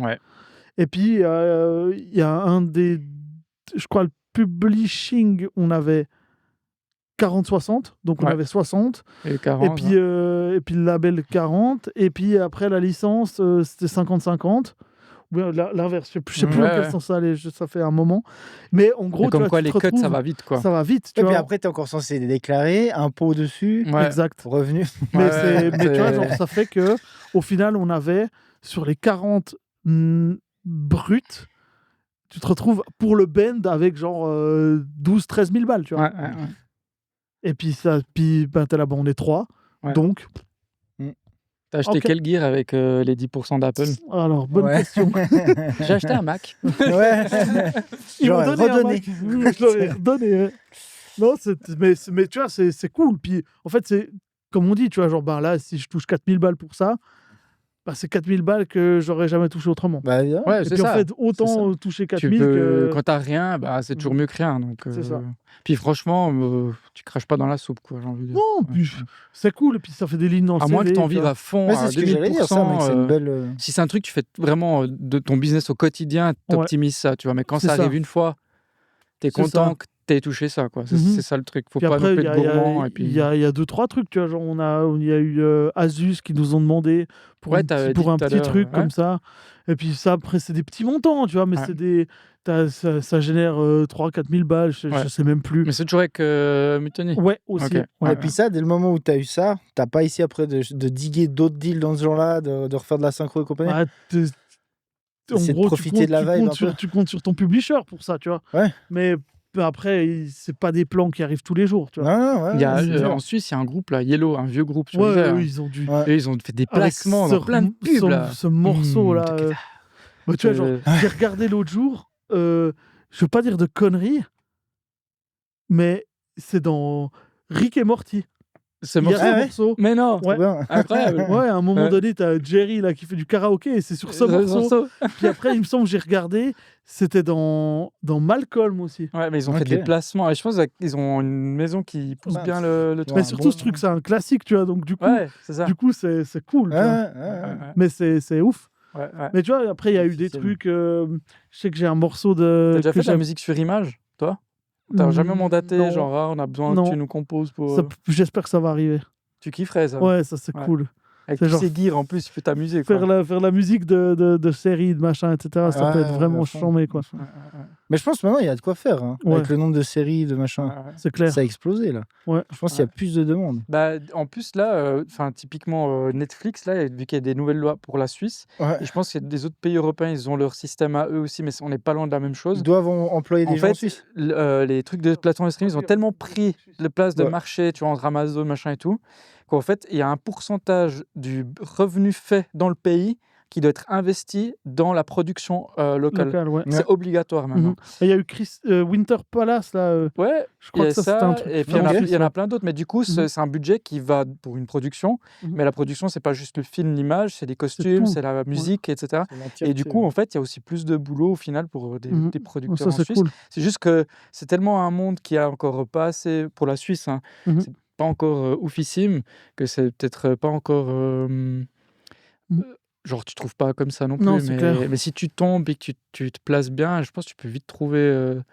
Trouver les bonnes personnes, c'est comme d'hab, quoi. C'est toujours ce truc où en fait, il faut que tu ailles dans des écoles de producteurs de cinéma en Suisse. Exact. Tu te fais pote avec des élèves, puis dans 5 ans, tu mises sur eux, puis dans 5 ans, il y en a forcément un qui aura le budget Netflix pour sortir un truc. Mais c'est marrant, on revient toujours au même truc, en fait. Tous les gens à qui on parle, ils te disent tous, dans les grandes lignes, il faut s'entourer des bonnes personnes, il faut aller voir les bonnes. Ouais, mais ça, c'est l'autre. C'est sortir de chez toi. C'est un truc global. Ouais, mais là, c'est dans la vraie vie. Ouais, dans la vraie vie. Pas sur Internet. C'est comme pour les placements de beats pour des artistes. Si tu vois la personne, plus de chances de sortir, t'as 50% de chances de plus de passer des instruments, tu vois. Déjà, il se sent ta vibe, et puis t'arrives aussi la traduire avec des mots qu'il a pas quand il écoute comme ça en deux spies chez lui. Mais c'est comme quand tu collabes, tu sais, en visio, machin. C'est ok, c'est cool, c'est pas mal. Mais quand t'es ensemble, il y a un truc qui est cool. Et puis surtout, tu peux faire les ping-pong d'idées, etc. C'est cool. Tu peux éditer encore derrière et tout, alors que quand ça t'envoie comme ça, le mec il prend même pas le temps, ou la fille. Et même, tu vois, quand t'as pas n'importe, tu jammes sur un truc, tu testes, c'est ça. Tu t'échanges, quoi. Vraiment clairement. Puis du coup, tu collabes avec des nouveaux producteurs un peu Producteurs, pas plus que ça. Soit je produis des trucs moi, soit je suis toujours avec GR. On a pas mal de projets sur le feu. Et des collabs internationales à gauche, à droite. Là, on a placé un truc sur l'album d'une légende du Ghana qui s'appelle Manifeste. Ok, ça me dit quelque chose son nom. Je sais pas si c'est toi qui t'as parlé de avant, c'est possible, ou si c'est parce que... Bref, peu importe. Mais du coup, le gars, c'est vraiment une légende. Tu vois, il est sur l'album de Burna Boy. Burna Boy est sur son album. Donc c'est un truc. Et là, il a sorti un album en mars, je crois, et sur lequel on a une prod. Et c'est signé chez Mass Appeal, qui est le label de Nas. Aux États-unis, tu vois. Donc ça, c'est cool. Ouais, ça, c'est des petits. C'est fat, des petits bucket list comme ça qui se tracent, quoi. C'est cool. C'est fou. Tu devrais. Tu bouges des fois aller rencontrer des studios, des gars à l'étranger. Pas assez. Clairement parce que pas. LA, il y a toute une communauté de beatmakers de ouf. Tu vas au NAMM. Ça, il faudrait que tu le fasses. Toi, tu as kiffé déjà. Déjà, le voyage en soi. LA, le NAMM. C'est clair. Pour un musicien, c'est hyper stylé. Je suis allé une fois, j'ai eu la chance d'y aller. Ça fait des années que je voulais y aller. On est allé pour le job, on a rencontré des gens. Et puis avec David. Et puis en vrai, une bouche, on en ramène une autre. Ils sont hyper ouverts. Genre, mais faut que tu parles à machin. Vas-y, puis après, l'autre, il appelle. Puis l'autre, il t'appelle machin. Il fait, vas-y, toi, vas-y, prends ton téléphone, tu connais machin, appelle-le. Puis c'est très comme ça. Puis s'ils te sentent, il va te dire à l'autre, puis l'autre, tu fais confiance, tu vois. On est allé rencontrer avec David à LA. Il est connu un peu comme le loup blanc. Il a signé le premier contrat des Sex Pistols chez Warner, je crois. Et puis, c'est pas ça. Il a signé le premier contrat des Sex Pistols, je sais pas chez qui, et puis il a fait passer Warner en digital. C'est lui qui a procédé à la digitalisation de Warner. Puis ce gars, il a un réseau de malades. Puis le gars, il a plus de 70 ans. C'est connu comme un loup blanc dans l'industrie de l'audio. Puis il nous a fait rencontrer comment ça s'appelle maintenant, le crew. Moi, j'étais pas né, quoi. Le Prince qui faisait partie de l'ancien groupe de rap, là. NWA. Ouais. Ice Cube Non, Prince. Ah. C'était un ancien membre avant qu'il se clash et tout, et tout. Puis le gars hyper chill. Derrière, et le gars tout de suite, ouais, mais faut que tu... Puis les gars, ils sont en âme, tu les croises en âme, vraiment, tu les croises, tu vas vers eux, tu parles, les gars, ils te parlent. Tout le monde qui va vers eux, qui parle, et c'est hyper chill. Et franchement, pour des musiciens qui sont sur un réseau, il y en a plein. Il y a le Midem en France, qui est hyper intéressant à aller voir. Tu peux parler avec des gros patrons de ceux qui viennent faire des conférences. Ils sont là, tu peux parler avec eux. Après, tu as 2-3 rockstars, ils parlent, puis ils se cassent pour ceux qui font des conférences. Après, tu as le Superboost à Berlin, où tu as plein de marques. IPC, ça, tu vas kiffer, parce que c'est plus gear. Il ne faut pas que j'aille là-bas, parce que le problème, c'est que je vais vouloir acheter. Ouais, mais de se rester réseau, des marques, etc., c'est cool. Et puis, après, NAMM, c'est plus d'autres marques, c'est moins gear. C'est plus des instruments, des trucs comme ça. Il y a une petite partie gear et plugin. Mais c'est tout aussi cool. Et puis, c'est surtout le réseau. En 2 secondes, si tu reconnais les visages, tu vois 2-3 gars et puis tu te fais un réseau malade. Puis on en revient à chaque fois dans les podcasts. Il faut bouger de chez soi. On a tendance à rester chez nous. Puis en fait, le fait de bouger, t'amène chez l'autre, machin. Enfin, tu vois, ça va hyper, ça, c'est sûr. Puis hyper vite, quoi. Ça, c'est un truc qu'on essaie de développer justement avec GR, tu vois. Parce qu'on fait des beats, on fait du stock, puis après, on est là, super. Mais faites-vous un petit planning. Prochain âme, foutez le camp là-bas. C'est l'histoire d'une semaine.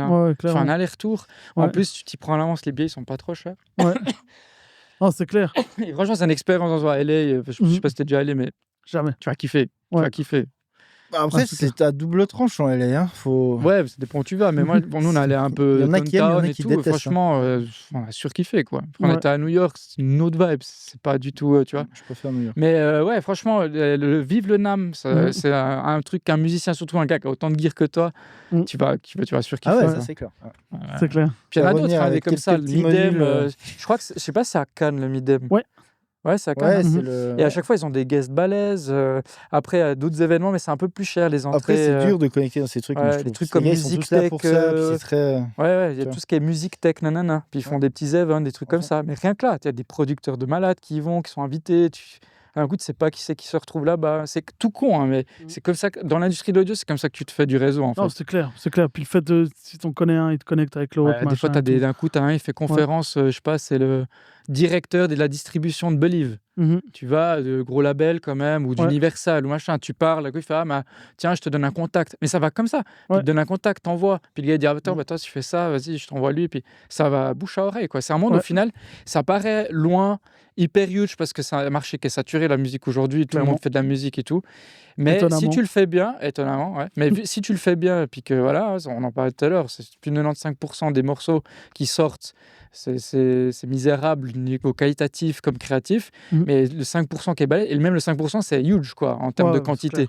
Mais si tu fais bien, et puis que tu as un peu de réseau, au final, l'univers est très petit, tout le monde se connaît, tout le monde se partage, l'info, c'est pas si fermé que ça dès que tu as trouvé une porte d'entrée, quoi.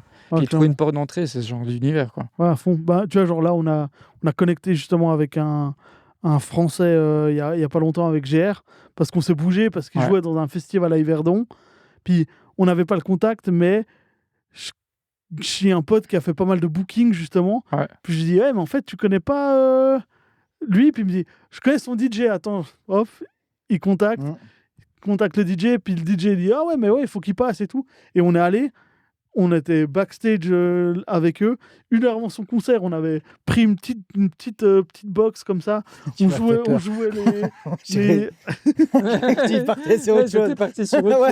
On avait pris une petite box. Non, on avait vraiment... Tu sais, on avait fait le truc parce qu'on voulait pas jouer les instruments sur l'ordi. Ouais, puis t'as balancé une démo, quoi. Ouais, puis tu sais, vraiment, on avait nos petits haut-parleurs, les petits machins. Et on a joué les machins.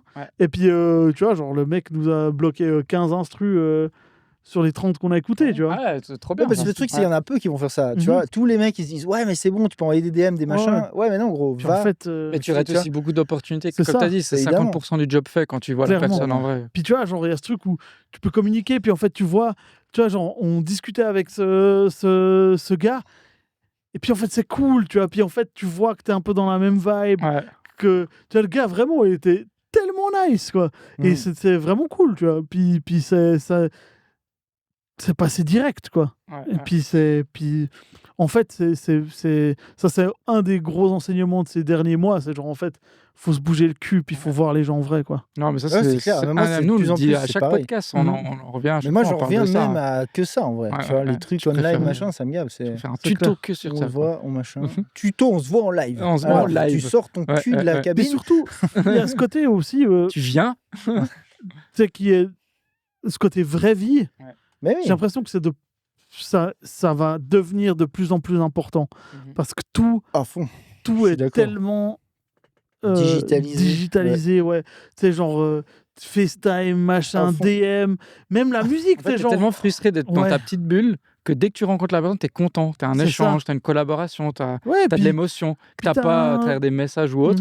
Et du coup, tu donnes peut-être plus de valeur à ça au moment de la rencontre, même pour des gros gars. Hein. C'est clair. Et c'est pour ça que ça marche aussi mieux. Et puis, tu vois, tu parlais du truc de faire la musique à distance, etc. Mais en fait, le fait de partager un moment, des fois, ça ajoute de la valeur à ta musique, mais une autre couche, tu vois. Je sais pas, c'est pas décelable dans la musique quand tu l'écoutes, mais en fait, t'es là, t'as passé le moment ensemble, puis t'es là, ah mais attends, en fait, cette phase, tu pourrais la dire comme ça. Attends, là, je peux faire un cut dans l'instru. Ah, puis, tu vois, genre... Mais t'as une synergie, quoi. Exact, l'émulation que t'as... Et en fait, c'est vraiment, vraiment hyper important. Puis ce côté un peu... Perso, je suis assez dans le retour un peu à la slow life, genre en fait prendre le temps de faire les trucs bien. En fait, on s'en fout. T'es pas obligé de sortir. T'es pas obligé de sortir 600 albums par année. T'es pas obligé de. Tu peux en faire 250. Dixit, le gars qui a une moyenne de 20 tracks par année, on avait écouté. Ouais, à peu près. Ça, c'est fou, ça. Mais c'est. Non, mais je suis d'accord hein, pour ça. À fond. Dans ce truc. C'est quoi le mindset? Juste, on peut faire une parenthèse sur les 250 morceaux que tu as à ton actif, sans compter tous ceux qui n'ont jamais été release. C'est quoi ton mindset? Parce que je crois que c'est un des plus gros pains de n'importe quel producteur de musique, c'est de finir un morceau. Ouais, ben, en fait, moi, j'ai un peu ce truc de genre. C'est la prise de décision. En fait, j'ai ce truc où, à un moment donné, il y a un truc dans la musique, la démocratie, ça marche pas. Si t'as un groupe, combien de fois je l'ai dit, mec, c'est une putain de dictature quand tu viens au studio. Tu vois, c'est genre, il y en a un qui décide. T'es obligé à un moment donné de dire, ok, en fait, là, c'est fini. Puis en fait, il faut commit les décisions, c'est ça, mec. Et un truc, en fait, dans 6 mois, je serai plus fort en mix. Dans 6 mois, j'aurais rien à branler. Et puis en fait, si t'es honnête avec tes capacités, puis qu'à l'instant T, t'es là, franchement, avec ce que je sais faire aujourd'hui, c'est bon. Ce que je sais faire, c'est cool. Eh ben, il faut y aller, tu vois. Puis en fait, t'as beau dire, ok, ça sort dans 3 mois, rouvre pas les projets, c'est bon. Tu l'envoies à la distrib. Je suis complètement d'accord. Ça sort dans 3 mois et c'est cool. Parce qu'il y en a beaucoup, les 250, c'est de projets pas sortis par année. Tu vois, clairement. Et c'est assez fou de... Après, surtout, en fait, le problème, c'est que là, il y a plein d'hardware. Donc, c'est ce qu'on disait un petit peu avant, c'est que tu commits avec ça, tu prints. Ça te force à faire ce processus et pas de tout être full plugin où tu peux tout le temps revenir, tu vois. Revenir en arrière, changer. Normalement, tu acceptes ce que tu as devant toi et tu bosses avec, quoi. Ouais, puis surtout, à un moment donné, tu es là, en fait, je m'en bats les couilles. Il faut avoir ce truc où genre, ça n'existe pas la perfection. Genre, si tu entends un monstre défaut, bien sûr, tu es là, bon, en fait... mon snare, il est 100 dB trop fort. Peut-être que je vais le baisser un petit peu, tu vois.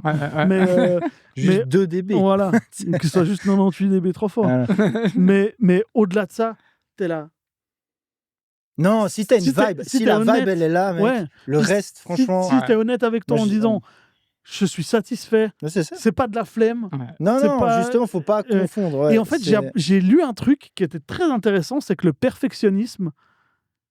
C'est pas un avantage, c'est un fucking défaut, bien sûr. Parce que tu dis ça à un entretien d'embauche dans n'importe quelle boîte, on te voit d'un mauvais regard. C'est-à-dire que tu vas perdre du temps sur des trucs inutiles, quoi. C'est ce qu'il y a aussi un gros défaut, c'est le multitasking, tu vois. Quand tu produis... Et je pense que c'est relié à ça. Tu dois pas être trop perfectionniste, puis il faut faire le truc, tu te concentres dessus, tu prends tes décisions, et après, tu passes à la suite. Tu vois, puis en sans fait, faire 10 trucs, tu vois. Puis en fait, il y a ce truc où genre, en fait, des fois, t'as un peu foiré les cues de ta voix quand tu réécoutes plus tard. Et quoi, c'est la vie, quoi. Ça arrive, ça donne une vibe. Si le morceau, il tient la route, enfin, tu vois, genre, le morceau... Dans l'ensemble, c'est bon. C'est ça, c'est cool. Go. Tu vois, tu peux toujours aller pinailler des trucs, tu vois, genre, il y a un album de Moutoni qui est sorti, où par contre, après coup, j'ai vu des défauts qu'il y avait au mix, tu vois. Genre, il y a un truc où il y avait une phrase qui était toute seule en acapella à la fin d'un morceau, et puis, en fait, on bossait avec un autre studio, et je pense dans les transferts de fichiers, machin, le truc a disparu. Ok. Tu sais, puis j'étais là, j'écoute, puis j'étais là, ah bah, il n'y a plus ça. Et puis en fait, t'es là, c'est trop tard. C'est trop tard, là, c'est sorti. C'est vraiment, il y a ce truc où, tu vois, justement, on avait vachement tortillé du cul pour chier droit, tu sais, genre envoyer les pistes, retoucher, renvoyer, machin et tout. Forcément, tu vois, genre, c'est trop chiant. Et puis en fait, tu vois, il y a ce truc d'avoir des intermédiaires. C'est pour ça que maintenant, tu vois, genre, je mixe moi-même mes projets. Ouais, c'est ce que j'allais te demander. Tu fais tout toi? Maintenant, t'auras juste à masteriser à la fin. Exact. Exact. Non, en vrai, si tu y arrives, c'est le mieux à faire. Surtout, c'est qu'au final... C'est aussi pour ça que tes derniers projets par rapport à ce avant... je disais à Hook, juste avant de commencer le podcast, que je trouvais que ces derniers projets, de plus en plus, il avait une cohérence au niveau du grain sonore. Il y a une vibe. Et puis si tu connais puis ces autres projets, puis les derniers surtout, là, depuis Mutoni, je trouve, peut-être même avant, t'écoutes, puis tu te dis, c'est Hook qui a mis sa patte derrière ça. Et puis je dis, c'est dur aujourd'hui de trouver ton print comme ça sur le son. Puis peut-être aussi le fait que tu mixes toi-même tes trucs, tu as tes habitudes, tes gears, tout ton processus pour mixer ton son, que vu que c'est toi qui le fais et pas quelqu'un d'autre, ça te donne aussi peut-être un peu plus de caractère au morceau qui fait que ça sonne toi en fait, puis pas quelqu'un d'autre peut-être aussi. Mais c'est vrai qu'il y a ce truc aussi où là, je commence depuis, on va dire, 2-3 ans, je commence à être confiant dans mes capacités, me dire, ok, en fait, je fais des trucs qui me plaisent. Tu vois, au-delà de genre c'est techniquement bien ou pas, je m'en fous un peu. C'est est-ce que ça me plaît ou pas. Et puis justement, ce truc où je sais que quoi que je fasse, ça va être ok. Tu vois. Ouais, t'as dépassé l'anxiété de la technique. Exact. Et puis ce côté syndrome de l'imposteur, tu vois, je l'ai à fond forcément, mais en fait, je commence à n'avoir plus rien à foutre. Je suis là, tu sais quoi. Mais pourquoi au final, syndrome de l'imposteur? C'est l'imposteur de ton propre morceau. Ouais, c'est ça. C'est pas moi qui l'ai fait. T'as triché, t'as pas utilisé tout ton hardware, gros. Non, chaque morceau, il n'y a pas tous les synthés, gros. Nul. Merde. Non, puis, tu devrais te faire une fois le challenge de réussir à utiliser chacun de tes trucs. C'est un peu chiant quand même. Il y a un peu trop. En fait, mais surtout, il y a le problème. Ouais, pour le challenge. Mais le challenge, c'est plutôt genre dire, ok, j'en prends un, puis je fais un maximum de trucs avec ça. Tu avec, Puis tu as un peu la contrainte, c'est un bon... Il a fait ça avec avec un sample. Le sample kick du... bon, il en fait une sign, avec une sign, fait tout. Oui, tu fais tout. Mais c'est un fake. Là, typiquement, il y a... Il faut le faire quand même, quoi. Oui. J'ai eu des conseils d'un mec qui s'appelle Philippe Weiss, qui a un ingé son... vraiment de ouf, tu vois, qui a bossé, qui a traqué Madonna, qui a bossé avec Johnny, Charles Aznavour, David Guetta, tous ces gars. Il a gagné un Grammy parce qu'il a mixé pour Black Coffee, justement, DJ sud-africain et tout. Et c'est lui qui il nous a fait des masters. Et puis, en fait, il m'a donné vraiment un conseil incroyable. C'est genre, écoute bien. Puis en fait, c'était tellement con, mais vraiment, ça a explosé dans ma tête. J'étais là, ah ben ouais, en fait. Il suffit d'écouter. Et puis tes oreilles, en fait. Et puis lui, il était là, mais en fait, c'est vraiment bien tes mix, c'est cool et tout. Puis tu vois, j'étais là, ah bah en fait, ça te donne la confiance. C'est clair. Mais des fois, c'est ce que tu as besoin, juste d'avoir une bonne confiance qui te. Clairement. Surtout ça vient de quelqu'un Ouais, que tu qui a quand même une respectes. certaine renommée, puis que tu respectes son travail parce qu'il est bien. Putain, j'oublie à chaque fois que j'ai un micro. Ouais, c'est mieux. Mais du coup, si ça vient de quelqu'un à qui tu respectes, qui a un travail qui a été reconnu et tout, c'est vrai que ça te met en confiance aussi sur ce que tu fais, quoi. Ouais, à fond. Non, mais c'est vraiment cool, tu vois. Puis justement, on peut donner 2-3 conseils. Puis en fait, il nous donne. C'est lui qui a passé la dernière couche sur les projets qu'on a fait justement avec GR. Ouais. Et puis, tu vois, on lui envoie les mix, puis il est là, ah ouais, là, je vois ce que vous avez voulu faire, mais peut-être faites-le pas comme ça. Ouais. Si ça, machin. Mais juste au niveau du mix, ou même au niveau de l'arrangement ou de la prod. Mix surtout, ouais. Ouais, mix. Et puis ouais, tu vois, genre, c'est cool, tu vois, il y a ce côté un peu. T'as de l'échange, quoi. Et puis c'est tellement important. Ouais. Tu vois, parce qu'il y a plein de fois où quand je faisais masteriser les trucs, en fait, les gars, ils sont là, ils prennent ton morceau, ils en font une saucisse, et puis t'envoies, puis t'es là. Il y a zéro com dessus, ils te disent rien. Puis pas de retour. Ouais, puis c'est. En fait, là, avec lui, c'est la première fois où tu reçois les masterings, puis t'es là, oh waouh, ok, je vois, il a vraiment foutu sa sauce dedans, et puis il comprend ta vision. Ouais, il se met dans ton projet, quoi, vraiment, quoi. Il se l'approprie et il fait pas juste. Et ça, c'est méga important. On en parlait ce matin. Donc, juste le gars qui met juste plus fort, tu vois. En fait, c'est justement cette relation un peu privilégiée avec lui, c'est vraiment hyper cool, tu vois. À fond. Trop bien. Puis on en a appris beaucoup avec toi, puis surtout un peu les coulisses de beaucoup de choses. C'est assez intéressant. On parle quand même un petit peu de ton meilleur synthé. C'est quoi ton bébé ici? Si genre ici il y a le feu, c'est quoi que tu prends? T'as le droit d'en prendre qu'un. Quoi? C'est très très dur. Si on fait un braquage, lequel tu souhaites qu'on ne te prend pas? Parce qu'on prévoit de prendre tout le reste. À l'heure actuelle, c'est compliqué. Mais lui, j'ai un affect particulier pour le Polysix. C'est un peu le premier vintage que j'ai eu. Et puis, il y a la touche émotionnelle. Et exact. Puis, tu le connais un peu mieux que les autres ou... Même pas nécessairement. Non, mais ils sont pas allumés, hein. C'est juste pour la frime. Ah, ok. C'est pas vrai, il allume. C'est vrai, il allume. C'est juste pour la frime. Tu dois tout le temps le laisser allumer parce qu'il met genre 45 minutes à chauffer. Non, mais ça, j'aime vraiment bien. C'est véridique, toi, tu dis. Non, c'est vrai, c'est vrai. Ah ouais, okay. Il doit chauffer. Ah ouais. S'il est froid que tu l'allumes, le truc ne sonne pas. Ah ouais. Vraiment, c'est tout. Tous les presets, ça sonne la même chose. Il y a tout qui est horrible, quoi. C'est vraiment horrible. Un petit temps de chauffe. Exact. Ok. Mais de faire un petit jogging avant de starter le studio. Clairement. Non, ça c'est super. Mais il y a aussi le Pro Mars qui est là derrière, qui est très bien. Ouais, je le filmerai après. Je mettrai des images. Ouais. Il y a. Il y a plein de petites pépites là-dedans. TR77, là, la boîte à rythme avec les boutons de couleur, qui est très fun. C'est rare, ça, en vrai. Ouais. Je l'ai acheté d'occasion à quelqu'un qui me l'a vendu pour pas trop cher, donc c'était cool. Ok. T'as dû le rafistoler ou... Il y a aussi un vieux Fostex là où je filmerais. Alors, ça, très marrant, avec ce truc-là, j'ai fait des leads en faisant des feedbacks en interne, tu vois, avec les aux. Bouger les trucs, et ça a fini sur l'album de Murmure Barbare. Ouais, tu vois, comme quoi. Il y a plein de trucs, j'aime bien faire un peu n'importe quoi, puis regarder ce qui se passe, quoi. Ça, c'est quand même cool. Fouiller des sons. Du coup, tu prendrais le Polysix. Je pense, ouais, le Polysix Pro Mars. Dans la valise, là, il y a un Werzi, qui est un vieux synthé allemand, qui fait vraiment des basses super. C'est celui qui est blanc? Non, je confonds. Non, il est vraiment il est intégré à la petite valise. Okay. C'est un vieux truc. Ouais, franchement... Ouais, ça. Parce que tout le reste, après, c'est à peu près retrouvable. Je sais qu'il y a 1 ou 2 modules que Mike ne fait plus. Ouais. Donc ça, c'est un peu chiant. Ouais. Si ça prenait feu. Mais ouais. Mais après, tu pourrais remplacer avec d'autres modules. Ouais, mais t'as pas similaires, les mêmes. Ouais, mais ce sera pas les mêmes. Ouais, là, c'est pas des grosses séries comme ça, mais c'est vraiment super. T'as aussi tombé dans le feed. Moi, j'ai ma petite époque modulaire aussi avec David là.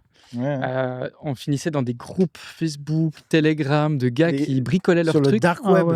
Ouais, sur le dark web modulaire, quoi. Ah non, mais je peux pas aller là-dedans. Ah ouais, mais nous, on est tombé dedans, quoi. Comme Oblix dans la soupe, quoi. Ouais. Et vraiment, des gars, et puis on en arrivait on avait des modules, je pense, de cette taille comme ça. Puis il y a des geeks, ils refaisaient le même module, mais en plus fin. Ils prenaient juste un chipset qu'il y avait dedans, qu'il fallait absolument que ce soit ça, sinon ça marchait pas pareil. Puis ils refaisaient en version plus petite. Puis nous, pour gratter de la place dans le modulaire, on vendait le grand pour en avoir 2, mais petits, des trucs comme ça. C'est tout un cirque. Perché. On en avait un, ils nous avait personnalisé un des modules de ils sont gris avec souvent des lignes bleues et roses, je sais plus la marque. Je vois pas, mais bref, et puis du coup, ils nous avaient personnalisé le truc, on a mis nos logos, ça partait en couille. Mais du coup, d'un moment, on s'est réveillé un matin, on s'est dit, mais on est bobé, quoi. Ne mettez pas la main là-dedans. Frix, machin, sans fin. Là, ce qui est cool, c'est qu'on t'en as vite pour 3-4 000 balles, un modulaire, quoi, même plus, quoi. Ça n'a aucun sens. Mais par contre, ce que j'aime bien avec ceux-là, c'est qu'en fait, tu peux les utiliser comme des effets, tu vois. Donc en fait, tu passes des trucs dedans. Je passe des trucs dedans, etc. Okay, Il y a 1 ou 2 trucs génératifs, mais après, genre, c'est un peu des distos, des machins, des disto filtres, reverb bizarres et compagnie. C'est cool. C'est ça qui est cool. Sauvage Engineering. Tu veux kiffer, il y a des câbles. Des gars, ils font des câbles et il y a une light dedans. Donc quand le signal il passe, tu sais, et puis tu vois l'intensité. C'est cool, comme si visuellement, tu vois l'intensité du signal et tu vois dans l'ordre que le signal passe. Donc du coup, tu as un câble qui s'allume après l'autre, des trucs comme ça. Et ça, c'est très stylé quand tu utilises un modulaire. Pas parce que c'est visuellement cool, utile, mais c'est utile. C'est très utile, ça. À fond. Mais c'est très stylé. Tu grailles, tu vois ton schéma en fait et toute ta lumière qui est très stylé, quoi. Mais ça veut dire que en fait quand t'as un kick qui tape, alors c'est pas le câble, c'était vraiment l'entrée et la sortie qui s'allument. Mais si ça tapait fort, la lumière était plus intense, puis si ça dure longtemps, la lumière reste longtemps. Dès qu'il y a plus, s'il y a plus, quoi. Mais c'est hyper. Tu mets câble modulaire with light. Je sais pas s'ils continuent à produire, c'était un petit groupe comme le gars qui faisait ça. Je pense. C'est des petits indépendants, souvent, les gars qui font ça. Et puis, on avait découvert ça quand on était allé au Superboost, justement. Puis, on a acheté des câbles, et c'est des câbles qui coûtent 4 fois plus cher que les câbles normales. C'est normal. Mais on a acheté quelques-unes, et franchement, c'était très, très cool d'avoir ça. Surtout quand tu commences à avoir un setup comme le tien. Nous, on n'avait pas plus gros setup que ça. Mais dès que tu as un setup comme ça, c'est vite pratique, quoi. Il y a ce truc où, genre, j'ai pas envie de commencer à designer des sons de synthèse, genre en fait c'est genre nous on patchait vraiment quoi, du coup t'as envie de prendre tes sons, touiller puis c'est un autre délire, puis en fait je crois que j'aurais pas forcément la patience puis me dire ok en fait il me faut les VCA, il me faut les enveloppes, il me faut les machins, les trucs. En fait je m'en fous un peu, tu vois.